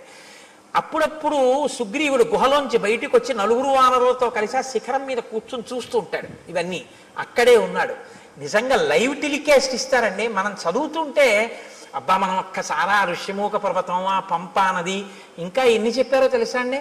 రామ, గుంపులుగా అడవి పందులు వస్తాయి. అడవి పందులు పంపా సరోవరంలో నీళ్లు తాగి పర్వత గుహల్లో ఆడుకుంటూ వెళ్ళి పడుకుంటాయి. పడుకుని పెద్ద పెద్ద రంకెలు వేస్తాయి. ఆ రంకెలు ఎలా ఉంటాయో తెలుసా? ఆబోతు రంకెల్లా ఉంటాయి. అక్కడ గొన్నేనుగులు ఏమి ఆటలాడుతుంటాయో రామ, ఆ పర్వత శిఖరం చుట్టూ అవి తిరుగుతుంటాయి. వాటిని దాటి శిఖరం ఎక్కవలసి ఉంటుంది. ఇవన్నీ చెప్పి రామ తొందరగా బయలుదేరి సుగ్రీవుడితో స్నేహం చేసుకో. చాలా సంతోషం అన్నారు. మీరు ఆజ్ఞనిస్తే నేను బయలుదేరుతానన్నాడు. ఆయన వెళ్ళిపోయాడు. రామలక్ష్మణులు ఇద్దరూ బయలుదేరి శబరి ఉన్నటువంటి ఆ మతంగ మహర్షి యొక్క ఆశ్రమాన్ని చేరుకున్నారు. శబరి వెంటనే స్వాగతం చెప్పింది. స్వాగతం చెప్పి అంది, తౌచు దృష్ట్వా తదా సిద్ధ సముద్ధాయ కృతాంజలి రామస్య పాదౌ జగ్రాహ లక్ష్మణస్య చ ధీమతః పాద్యమాచమనీయం చ సర్వం ప్రాణాద్యధానిధి. ఆవిడ వెంటనే రామలక్ష్మణుల ఇద్దరి పాదములు పట్టుకుని అర్ఘ్యపాద్యములిచ్చి కూర్చోపెట్టి, నాయన రామ, నీ దర్శనం కోసమే నేను ఎదురు చూస్తున్నాను అని. అంటే రాముడు ఆవిడ్ని ప్రశ్నించాడు. ఇదే నేను మీతో అన్నది. రాముడు ఎవరితో ఎక్కడ ఎలా మాట్లాడతాడో మీకు అలవాటైతే ఎక్కడ ఎలా మాట్లాడాలో మీకు వచ్చేస్తుంది కొన్నాళ్ళకి. తాపసితో మాట్లాడుతున్నాడు కాబట్టి ఆయన ఎలా మాట్లాడతాడో చూడండి. తమువాచ తతో రామ శ్రమణీం సంసితవ్రతాం కచ్చిత్తే నిర్జితాః విఘ్నాః కచ్చిత్తే వర్ధతే తపః కచ్చిత్తే నిహిత క్రోధాహారస్య తపోధనే కచ్చిత్తే నియమాః ప్రాప్తాః కచ్చిత్తే మనసః సుఖం కచ్చిత్తే గురు శుశ్రూషా సఫలా చారుభాషిణి. ఓ శబరి, నీ తపస్సు విఘ్నం లేకుండా కొనసాగుతోందా? నువ్వు ఆహారమును స్వీకరించేటప్పుడు నియమాన్ని ఉల్లంఘించకుండా ఆహారాన్ని తీసుకోవడంలో ఏ ఇబ్బంది లేకుండా తీసుకుంటున్నావంటే రుచికి లొంగకుండా ఉండగలుగుతున్నావా? కచ్చిత్తే వర్ధతే తపః, తపస్సు రోజు రోజుకి పెంచుకోగలుగుతున్నావా? ప్రతిరోజు నియమాలు పాటిస్తున్నావా? నీ మనసు సుఖంగా ఉంటోందా? నీ గురు శుశ్రూష బాగా జరిగిందా? నాకు వాటి గురించి చెప్పు. ఎవరిని ఏవడగాలో అవి అడగాలి. అడిగితే ఆవిడ చాలా సంతోషించింది. అద్యప్రాప్తా తపస్సిద్ధి తవ సందర్శనాన్మయ అద్యమే సఫలం తప్తం గురువస్య సుపూజితాః అద్యమే సఫలం జన్మ స్వర్గస్యైవ భవిష్యతి త్వయిదేవ వరే రామ పూజితే పురుషర్షభ చక్షుషా తవ సౌమ్యేన పూతాస్మి రఘునందన గమిష్యాం అక్షయాన్ లోకాన్ తత్ప్రసాదాదరిందమా. నాయన, ఎప్పటి నుంచో నీ దర్శనం కోసమే ఎదురు చూస్తున్నాను. నా తపస్సు ఇంతకాలం నిర్విఘ్నంగా సాగింది అని గుర్తేమిటో తెలుసా? నా తపస్సు సిద్ధి పొందింది అనడానికి తార్కాణమే నీ దర్శనం. నీ దర్శనం కోసమే చూస్తున్నాను. నీ దర్శనం కోసమే ఇంతకాలం నుంచి ఎదురు చూస్తూ ఉన్న నాకు ఈ కన్నులతో నిన్ను చూసే భాగ్యం కలిగింది కాబట్టి, నేను ఉన్న ప్రయోజనం పూర్తయిపోయింది కాబట్టి నువ్వు అనుమతించిన తర్వాత ఇంకా నేను ఊర్ధ్వలోకాలకి వెళ్ళిపోతాను. మయాతు వివిధం వన్యం సంచితం పురుషర్షభ తవార్థే పురుషవ్యాఘ్ర పంపాయా స్థిర సంభవం. పంపానదీ తీరమునందు ఉన్నటువంటి అనేకమైన కందమూలములను ఫలములను నువ్వు ఎప్పుడొస్తావో నీకు పెడదామని నేను తీసుకొచ్చి దాచి ఉంచాను. అంటే మీరు ఈ మాటలో ఒక విషయం గుర్తుపెట్టుకోవాలి. శ్రద్ధ అని ఒకటి ఉంటుంది. శ్రద్ధ అంటే ఏమిటో తెలుసా అండి? ఎప్పుడో అప్పుడు రాముడు వస్తాడని తీసుకొచ్చి 2 దానిమ్మ పళ్ళు వచ్చి చూద్దాం, ఇవాళ కూడా ఇన్నాళ్ళు రాలేదు, ఇవాళ వచ్చేసాడు ఏంట్లే పోన్లే, దానిమ్మ పళ్ళు 2-3 రోజులు ఉంటాయి కాబట్టి 2-3 రోజులు రాకపోతే అప్పుడు మళ్ళీ తీసుకొద్దామని పెట్టి కూర్చోవడం కాదు. ద్రాక్ష పళ్ళ గుత్తి నైవేద్యం పెట్టడానికి ద్రాక్ష పళ్ళ గుత్తి నుంచి ద్రాక్ష పళ్ళు విడతీసి కడిగి నైవేద్యం పెట్టడానికి చాలా తేడా ఉందిగా. ఉందా లేదా? మీకు గుత్తిస్తే తింటారా? విడదీసి కడిగి పట్టరా అంటారా అనరా? ఈశ్వరుడు తినాలంటే గుత్తిలా నైవేద్యం పెడుతున్నావు? నీకు తినాలని కోరుకుంటే పూజలో అంతర్భాగం చక్కగా పళ్ళన్నీ విడదీసి నీళ్లతో కడిగి పళ్ళెంలో చక్కగా అందులో మెత్తబడిపోయిన పళ్ళు తీసేసి మిగిలిన పళ్ళు వెండి పళ్ళెంలో నీ వెండి పళ్ళెం కూడా కాదుగా, ఇచ్చారుగా పెద్ద పళ్ళెం చక్కగా నైవేద్యం పెట్టమని, అందులో చక్కగా విశాలంగా పెట్టి రామ చక్కగా మెల్లగా అమ్మ నా తల్లి సీతమ్మ లక్ష్మణయ్య ఒక్కొక్క పండు తీసుకుని హాయిగా తినండి అని ఆ పళ్ళెం అక్కడ పెట్టి ప్రశాంతంగా నివేదన చెయ్యి. నువ్వు కడిగినందుకు పొంగిపోతాడు ఆయన, అది పూజ. ఓరి ఓరి ఓరి వీడు నేను తినాలని పళ్ళు కడుగుతున్నాడు సీత చూసావా అంటాడు. గుత్తి అక్కడెట్టి నైవేద్యం పెట్టాడు. ఏమండి చూసారా? అందులో చప్పబడిపోయినవి మెత్తపడిపోయినవి కుళ్ళిపోయినవి అన్నీ పెట్టేస్తున్నాడు. ఎదురుగుండా కనపడు గింజలు నేను విప్పి పెడుదును, కానీ తల్లి సీతమ్మ చూస్తోంది. అన్ని ద్రాక్ష పళ్ళు నువ్వే కడిగేసి అరటిపండు తొక్కలు నువ్వే తీసేసి అన్నీ పెట్టేస్తే మా ఆయనకి నేను పెట్టుకోవద్దయ్యా ప్రేమతో, అవి నాకి నేను విప్పి పెట్టుకుంటాను ఎంత బాగున్నాయో అంటోంది. అమ్మకి ఇస్తాను, అమ్మ విప్పి పెడుతుంది, ఇదిగో అమ్మ చేతిలో పెడుతున్నాను, ఇవి మీరు గింజలు ఒలుచుకు తినండి, ఇవి మాత్రం అమ్మ గింజలు ఒలిచే వరకు ఇవి తింటుండండి రామా అని మీరు భావన చేసి సంతోషంగా ఓసారి ఆ పళ్ళెం అక్కడ పెట్టి 2-3 నిమిషాలు సంతోషపడిపోయి మీ ఎదురుగుండా సీతారామ లక్ష్మణులు హనుమ ఉన్నారనుకుని అప్పుడు మీరు నైవేద్యం పెట్టి పెట్టి, నా స్వామి తింటున్నాడు, ఆయన తింటున్నప్పుడు ఆ పళ్ళరసం కంఠంలోకి దిగుతుంటే సంతోషంగా ఆయన చూస్తున్నాడని మీరు భావన చేస్తే నన్ను నమ్మండి, అది ప్రసాదమే, ఆయన తిన్న శేషం ఇది. అసలు ఆ భావన లేకపోతే మిమ్మల్ని నైవేద్యం పెట్టమని పంపించిన ఆయన యొక్క ద్రవ్యం వృధా తప్ప ఉపయోగమే ఉండదు. కాబట్టి నేను రోజూ పంపా సరోవరం నుంచి తెచ్చాను, పళ్ళు తెచ్చి అక్కడ పెట్టాను, రామ మీరు స్వీకరించండి, అక్కడ పెట్టింది. అంతేకాని కొరికి చూసింది, కొరికి చూసి పెట్టింది, ఇలాంటి పిచ్చి పిచ్చివన్నీ లేవు. ఆవిడ శుశ్రూష చేసింది గురువులకి, మతంగ మహర్షికి. ఆవిడికి తెలుసు ఎక్కడెలా ప్రవర్తించాలో.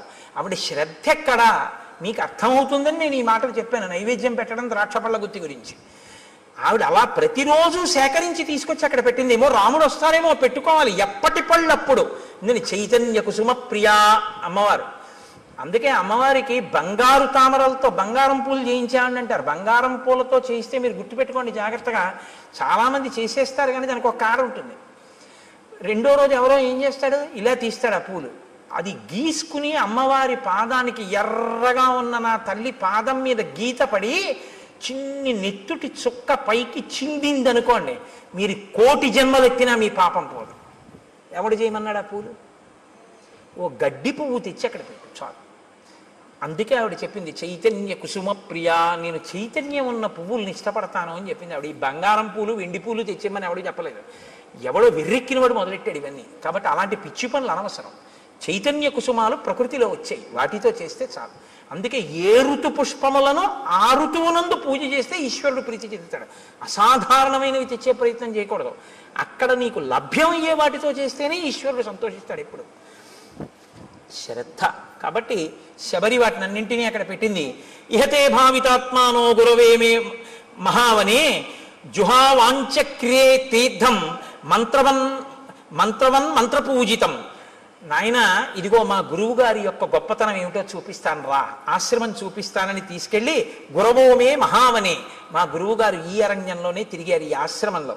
ఆయన ఒకానొకప్పుడు తన మంత్రశక్తితో గంగా నదిని ఆవాహన చేశారు. ఇదిగో ఇక్కడ ఆ తీర్థం ఇప్పటికీ ప్రవహిస్తోంది ఆశ్రమంలో, చూడు. ఇయం ప్రత్యక్షస్థలీవేది ఎత్ర తేమే మనస్కృతాః పుష్పోపహారం కుర్వంతి శ్రమదుద్వేషిభిః కరైః. చాలా బడలిపోయినటువంటి నీరసంతో ఉన్న శరీరంతో ఉపవాసములు చేసి ఉన్నటువంటి శరీరం కాబట్టి భగవంతుని యందు ధ్యానంలో ఒళ్ళు మరిచిపోయిన వారు కనుక లేచి పుష్పమాల ఇలా వణికిపోతున్న చేత్తో స్వామికి సమర్పించారు. ఇక్కడే ఆయన అగ్నికార్యం చేశారు. వాళ్ళు వెళ్ళిపోయి చాలా కాలమైంది. నువ్వు చిత్రకూట పర్వతం మీద ఉన్నప్పుడు వాళ్ళు దివ్య విమానాలు ఎక్కి వెళ్ళిపోయారు. రామ ఇప్పటికీ వేదులు ఎలా ప్రకాశిస్తుంటాయో చూడు, దిశలన్నీ ప్రకాశిస్తాయి ఈ వేదుల వల్ల. వాళ్ళు చేసినటువంటి అగ్నికార్యం ఇప్పటికీ అంత తేజస్సుతో ఉంది. తేషాం తప ప్రభావేన పశ్యాద్యాపి రఘుత్వః ద్యోతయంతి దిశ సర్వాః శ్రియా వేద్యోతుల ప్రభా అశక్నువద్భిస్తైర్గంతుం ఉపవాస శ్రమాలసైః చింతితేభ్యగతాన్ పశ్య సహితాన్ సప్తసాగరాన్. చింతితేభ్యాగతాన్ పశ్య, ఎంత గొప్ప మాట అండి. ఆయనట అక్కడ కూర్చుని తపస్సు చేసి హోమం చేసి సాయంకాలం సంధ్యావందనం వేళవుతోంది, లేచి వెళ్ళాలి అనుకున్నారట. కానీ అశక్నువద్భిస్తైర్గంతుం, లేచి వెళ్ళడానికి ఓపిక లేదు, ఇంకా నీరసంగా ఉంది శరీరం. ఎలా అనుకుని సప్త సాగరములారా ఇలా రండి స్నానం చేస్తానన్నారట. 7 సముద్రాలు వచ్చి ఇక్కడ ప్రవహించాయి. నా గురువు గారు ఇందులో స్నానం చేశారు రామా, చూడండి ఆవిడ. అంటే ఈ జాతి యందు ఋషుల యొక్క శక్తి ఏమిటో చూస్తున్నారు మహర్షి రామచంద్రమూర్తి. అద్యాపి నామ శుష్యంతి ప్రదేశే రఘునందన. మా గురువుగారు శిష్యులు ఇక్కడే నారచీరలు ఒంటి మీద బట్టతో స్నానం చేయాలి, చేసి ఆ బట్ట పిండి ఆరేశారు. వారి శరీరమునకు తగిలిన కారణం చేత ఆ చీరలు ఆరలేదు. అది వాళ్ళ తపశ్శక్తి. దేవకార్యాన్ని కుర్వద్భిః యానీమాని కృతాని వైః పుష్పైః కువలయై సార్థం మ్లానత్వం నోపయాంతి వై. వాళ్ళు చేతులతో ముట్టుకుని ఇక్కడ దేవతలకి పుష్పాలు సమర్పించారు. ఆ పువ్వులు ఇన్ని సంవత్సరములైన వాడవు, అలాగే ఉన్నాయి చూడు. ఇది మా గురువు గారి గొప్పతనం. కాబట్టి రామ, నేను నీ గురించి ఎదురు చూస్తున్నాను. నీకు ఆతిథ్యం ఇమ్మని మా గురువుగారు చెప్పారు, దర్శనం చేసుకుని ఆతిథ్యం ఇచ్చి రమ్మన్నారు, ఇటుగా రాముడు వస్తాడు ఆతిథ్యం ఇవ్వడానికి ఉండాలన్నారంటే రామచంద్రమూర్తి ఆగమనానికి ఎలా ఎదురు చూశారో చూడండి. నీకు నేను స్వాగతం నెరపాను కాబట్టి ఇక నేను ఊర్ధ్వలోకాలకి వెళ్ళిపోతాను. ఎంత తేలిగ్గా చెప్పేసిందో ఆవిడ వెళ్ళిపోతానండి. అంటే రాముడు లక్ష్మణుడి వంక చూసి శరభంగాశ్రమంలో చూశారు ఈ శక్తి. ఒక ఆడది, తాపసి, సన్యాసి, ఆవిడ చెప్తోంది వెళ్ళిపోతానని. ఈ దేశంలో ఆడవాళ్ళు కూడా అంత తపశ్శక్తి సంపన్నులు. అనసూయని చూసాం, శబరిని చూస్తున్నాం. కాబట్టి ఇత్యుక్తా జటిలా వృద్ధ చీరకృష్ణాజినాంబర తస్మిన్ ముహూర్తే శబరి దేహం జీర్ణం జిహాసతి అనుజ్ఞాతాతు రామేణ హుత్వాత్మానం హుతాశనే జ్వలత్సావ సంకాశ స్వర్గమేవ జగామస దివ్యాభరణ సంయుక్త దివ్యమాల్యానులేపన దివ్యాంబరధరా తత్ర బభూవ ప్రియదర్శన విరాజయంతి తం దేశం విద్యుత్ సౌదామినీ యథా యత్ర తే స్మృతాత్మానో విహరంతి మహర్షయః తత్పుణ్యం శబరీ స్థానం జగామాత్మ సమాధిన. ఆవిడ కట్టుకున్నటువంటి నారచీర, ఆవిడ కట్టుకున్నటువంటి కృష్ణాజినాంబరం మొదలైనటువంటి వాటిని విడిచిపెట్టేసేసి ఆవిడ ఏవి కట్టుకుందో వాటితోటే అక్కడ అగ్నిహోత్రాన్ని రగల్చి అగ్నిహోత్రంలోకి ప్రవేశించింది. తన శరీరాన్ని కూడా అగ్నిహోత్రంలో వ్రేల్చింది. ఆ శరీరము అగ్నిహోత్రమునందు తప్తమైపోతూ ఉండగా మెరుపు తీగ ఎలా ఉంటుందో అటువంటి శరీరం కింద మారిపోయి దివ్యమైనటువంటి ఆభరణములు, దివ్యమైనటువంటి వస్త్రములు ధరించినదై ఈయన చూస్తుండగానే నమస్కారం చేస్తూ స్వర్గలోకానికి చేరిపోయి ఇత పూర్వం ఆమె సేవించిన గురువులు ఎక్కడున్నారో, ఆ గురువుల శిష్యులు ఎక్కడున్నారో అక్కడికి ఈవిడ కూడా వెళ్ళిపోయింది. గురు సేవ ఎంత గొప్పదో నిరూపిస్తుంది శబరి వృత్తాంతం. గురువుగారిని సేవించినందుకు శబరి ఆ స్థితిని పొందింది రామాయణంలో. అందుకే రాముడికి అన్నిటికన్నా ఇష్టం గురుసేవ. కాబట్టి తత్పుణ్యం శబరీ స్థానం జగామాత్మ సమాధిన. ఆవిడ వెళ్ళిపోయిన తర్వాత రాముడు లక్ష్మణుడితో కలిసి సప్తానంచ సముద్రాణం యేషు తీర్థేషు లక్ష్మణ ఉపస్పృష్టంచ విధివత్ పితరశ్చాపి తర్పితాః ప్రణష్టం అశుభం తత్వత్ కళ్యాణం సముపస్థితం తేన తత్వేన హృష్టం మే మనో లక్ష్మణ సంప్రతి హృదయేహి నరవ్యాఘ్ర శుభం ఆవిర్భవిష్యతి. ఇది ఎందుకు మనం స్నానం చేయాలో తెలుసుకోవాలి. రాముడు వెంటనేట అక్కడ సప్తసాగరములను ఋషులు తీసుకొచ్చారు కదండి, అందులో స్నానం చేసి పితృతర్పణం చేశాట. చెయ్యగానే అన్నట్ట మన దుర్దశ పోయింది లక్ష్మణ, ఇప్పుడు నా మనస్సు ఉల్లాసాన్ని పొందుతోంది, నాకు మంగళములు కనపడుతున్నాయి, నా మనస్సు ప్రసన్నమై ఏదో మంచి జరగబోతోంది అని తెలుస్తోంది. ఇంత గొప్ప తీర్థంలో స్నానం చేయడం వల్ల మన పాపం నశించింది అన్నాడు. మీరు చెప్తే ఆశ్చర్యపోతారు. ఒకనకొకప్పుడు ఒక ఆయన చాలా ఇబ్బందుల్లో ఉండేవాడు. ఆయన వెళ్ళి స్నానం చేసే స్థితిలో లేడు. ఎందుకంటే ఆయనకు అప్పటికి ఒక యాక్సిడెంట్ అయ్యి కట్టు కట్టారు. ఆయన చాలా కష్టాల్లో ఉంటే ఒక మహాత్ముడు ఒక ఆయనతో కలిసి నేను వాళ్ళ ఇంటికి వెళ్ళడం జరిగింది. ఆయన నన్ను అడుగుతున్నాడు, ఏమండి నేను చాలా ఇబ్బందుల్లో ఉన్నాను. సాధారణంగా ఇలాంటి ప్రశ్నలు ఏదో ఈయన చెప్పగలను అనుకుంటా, రామాయణం చెప్తావని చెప్పగలనా, ఏదో పాపం వాళ్ళ సంతోషం అడుగుతూ ఉంటారు. ఏం చేయమంటారు అంటే నేను ఆలోచిస్తున్నాను, ఏం చేయమని చెప్దాం, యాక్సిడెంట్ అయింది, కాళ్ళు విరిగిపోయి కట్లు కట్టేశారు, ఏం చేయమని చెప్తే ఏం చేయగలడు అని ఆలోచిస్తుంటే నాతో వచ్చిన మహాత్ముడు పక్కుని నవ్వి అన్నారు, ఎందుకంటే దానికి అంత బాధపడతారు, ఇక మీకేమీ అవదు, పుష్కరం నుంచి సీసాతో నీళ్లు తెచ్చుకు చల్లుకోకండి, కారు చేయించుకుని మీ ఊళ్ళో పుష్కరాలు అవుతున్నాయిగా, గోదావరి పుష్కరాలు, ఒక్కసారి నదిపాయ మీకు దగ్గరగా ఎక్కడుందో అక్కడికి వెళ్ళి ఆ ఒడ్డున కూర్చుని ఇలా వంగండి, కింద కట్లు తెరవకూడదు కానీ తల తెరవచ్చుగా, గోదావరిలో నీళ్లు తీసుకొచ్చి సంకల్పంతో మీ తల మించి కంఠం తడిచే వరకు పోసుకోండి, తడిబట్టతో ఒళ్ళు తుడుచుకుని ఇంటికి రండి, మీ దరిద్రం అక్కడతో పోతుందన్నాడు. మీరు నమ్ముతారా? నేను యథార్థం చెప్తున్నా, రామాయణం చెప్తూ. ఆయన నిజంగా వెళ్ళి ఆ పుష్కర స్నానం చేశాడు అంతే. ఇవాళ ఆయన ఎంత సంతోషంగా ఉన్నాడో, ఇక మళ్ళీ ఆయన ఏమీ పట్టుకోలేదు. తీర్థస్నానం అంటే ఉత్తినే రాలేదండి, మహాత్ముల యొక్క సంకల్ప శక్తితో వచ్చాయి. ఒక గోదావరి ఉత్తినే రాలేదు, గౌతమ మహర్షి యొక్క తపఫలం. అందుకే నదులు ఎక్కడెక్కడ ఈశ్వరుడు ఉంటే అక్కడికక్కడికి వెళ్ళి చుట్టుకుంటాయి. ఎవరి దారి నేర్పారని? కృష్ణమ్మ ఉంది, విజయవాడ కనకదుర్గమ్మని సేవిస్తుంది, మంగళగిరి వెడుతుంది, అమరేశ్వరుణ్ణి సేవిస్తుంది. అక్కడి నుంచి ఎవరు చెప్పారని? శ్రీశైలం వెళ్ళిపోతుంది, ఆ లోయల్లో వెళ్ళిపోయి అక్కడికి వెళ్ళి ఆ పాతాళ గంగా జలమజ్జన నిర్మలాంగా భస్మ త్రిపుండ్ర సమలంకృత పాల భాగా గాయంతి దేవముని భక్త జనాభవంతం శ్రీమల్లికార్జున విభో తవ సుప్రభాతం అన్నీ వదిలిపెట్టి శ్రీగిరిని చుట్టుకుంటుంది. దానికి ప్రదక్షిణం చేసి వెళ్ళిపోతుంది. ఎవరు నేర్పారు నదికి? ఆ నదుల గొప్పతనం అవే. అవి ఈశ్వరుణ్ణి సేవిస్తాయి. ఋషులు తీసుకొచ్చారు వాటిని. మాకు దక్షారామంలో సప్తగోదావరి అని ఉంది, ఋషులు తీసుకొచ్చారు. దాని స్నానమే, దాని ఫలితమే. కాబట్టి రాముడు స్నానం చెయ్యగానే ప్రసన్నుడయ్యాడు. స్నానం శక్తి ఇస్తుందా అండి అంటే నువ్వు ఆ నమ్మకంతో చేసి చూడు. నీకు ట్యాబ్లెట్లో ఏ కంపోజిషన్ ఉందో అందులో ఏముందో నీకు విరేచనాలు అవుతుంటే నీకు ఏ సూక్ష్మ క్రిముల వల్ల వచ్చాయో ఇది వేసుకుంటే నీ రక్తంలో ఎలా కలుస్తుందో ఆ బ్యాక్టీరియా ఎలా చచ్చిపోతుందో నీకు తెలిస్తే చచ్చిపోయా? డాక్టర్ గారు 3 పూట్ల వేసుకోమన్నాడు, వేసుకున్నావు, చచ్చిపోయా లేదా? విరేచనాలు తగ్గాయా లేదా? డాక్టర్ గారు చెప్తే మాత్రం నేను ఎలా వేసుకుంటానండి, ఇందులో ఏముందో నాకు తెలియాలండి, తెలిస్తేనే నేను వేసుకుంటానండి అంటే ఒక్కనాడే తగ్గదు. నీ నమ్మకం ప్రధానం. మణి, మంత్రము, ఔషధము మూడింటికే నమ్మకం. కాబట్టి ఇప్పుడు నమ్మాడు, నమ్మి స్నానం చేశాడు, ఫలితం వస్తుంది. విశ్వాసమే ఈశ్వరుడు. మనం ఒక ఎక్కడికైనా పవిత్రమైన చోటుకెడితే తీర్థస్నానం తప్పకుండా చెయ్యాలి. కాబట్టి రాముడు ఆ స్నానం చేసి ఉల్లాసాన్ని పొంది సంతోషించి లక్ష్మణుడితో కలిసి నువ్వు వెళ్ళి ఋష్యమూక పర్వతం మీద సుగ్రీవుణ్ణి కలుసుకో అని చెప్పి ఆనందంగా ఇద్దరూ కలిసి ఆ పంపా సరోవరంలో తిరుగుతూ ఇంకా సుగ్రీవుని యొక్క దర్శనం కోసమని ఎదురు చూస్తున్నారు. రేపటి రోజున మహానుభావుడు హనుమ, సుగ్రీవుడు ఆ వానరుల యొక్క దర్శనం, సీతమ్మ తల్లి జాడ కనిపెట్టడం వైపుకి కథ తిరుగుతుంది. ఇక్కడతో అరణ్యకాండ పూర్తయింది.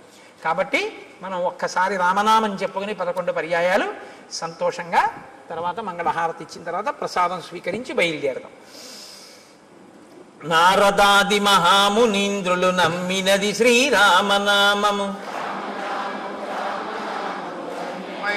రామనామము నీవు నేనను భేదమేమియు లేకయున్నది రామనామము. రామనామము రామనామము రమ్యమైనది రామనామము, గౌరికిది ఉపదేశ నామము కమలజుడు జపించు నామము. రామనామము రామనామము రమ్యమైనది రామనామము, గోచరంబగు జగము లోపల గోప్యమైనది రామనామము. రామనామము రామనామము రమ్యమైనది రామనామము, వాదభేదాతీతమగు వైరాగ్యమే శ్రీరామనామము. రామనామము రామనామము రమ్యమైనది రామనామము, సకల జీవులలోన వెలిగే సాక్షిభూతము రామనామము. రామనామము రామనామము రమ్యమైనది రామనామము, శిష్ట జనముల దివ్య దృష్టికి స్పష్టమగు శ్రీరామనామము. రామనామము రామనామము రమ్యమైనది రామనామము, పాలు మీ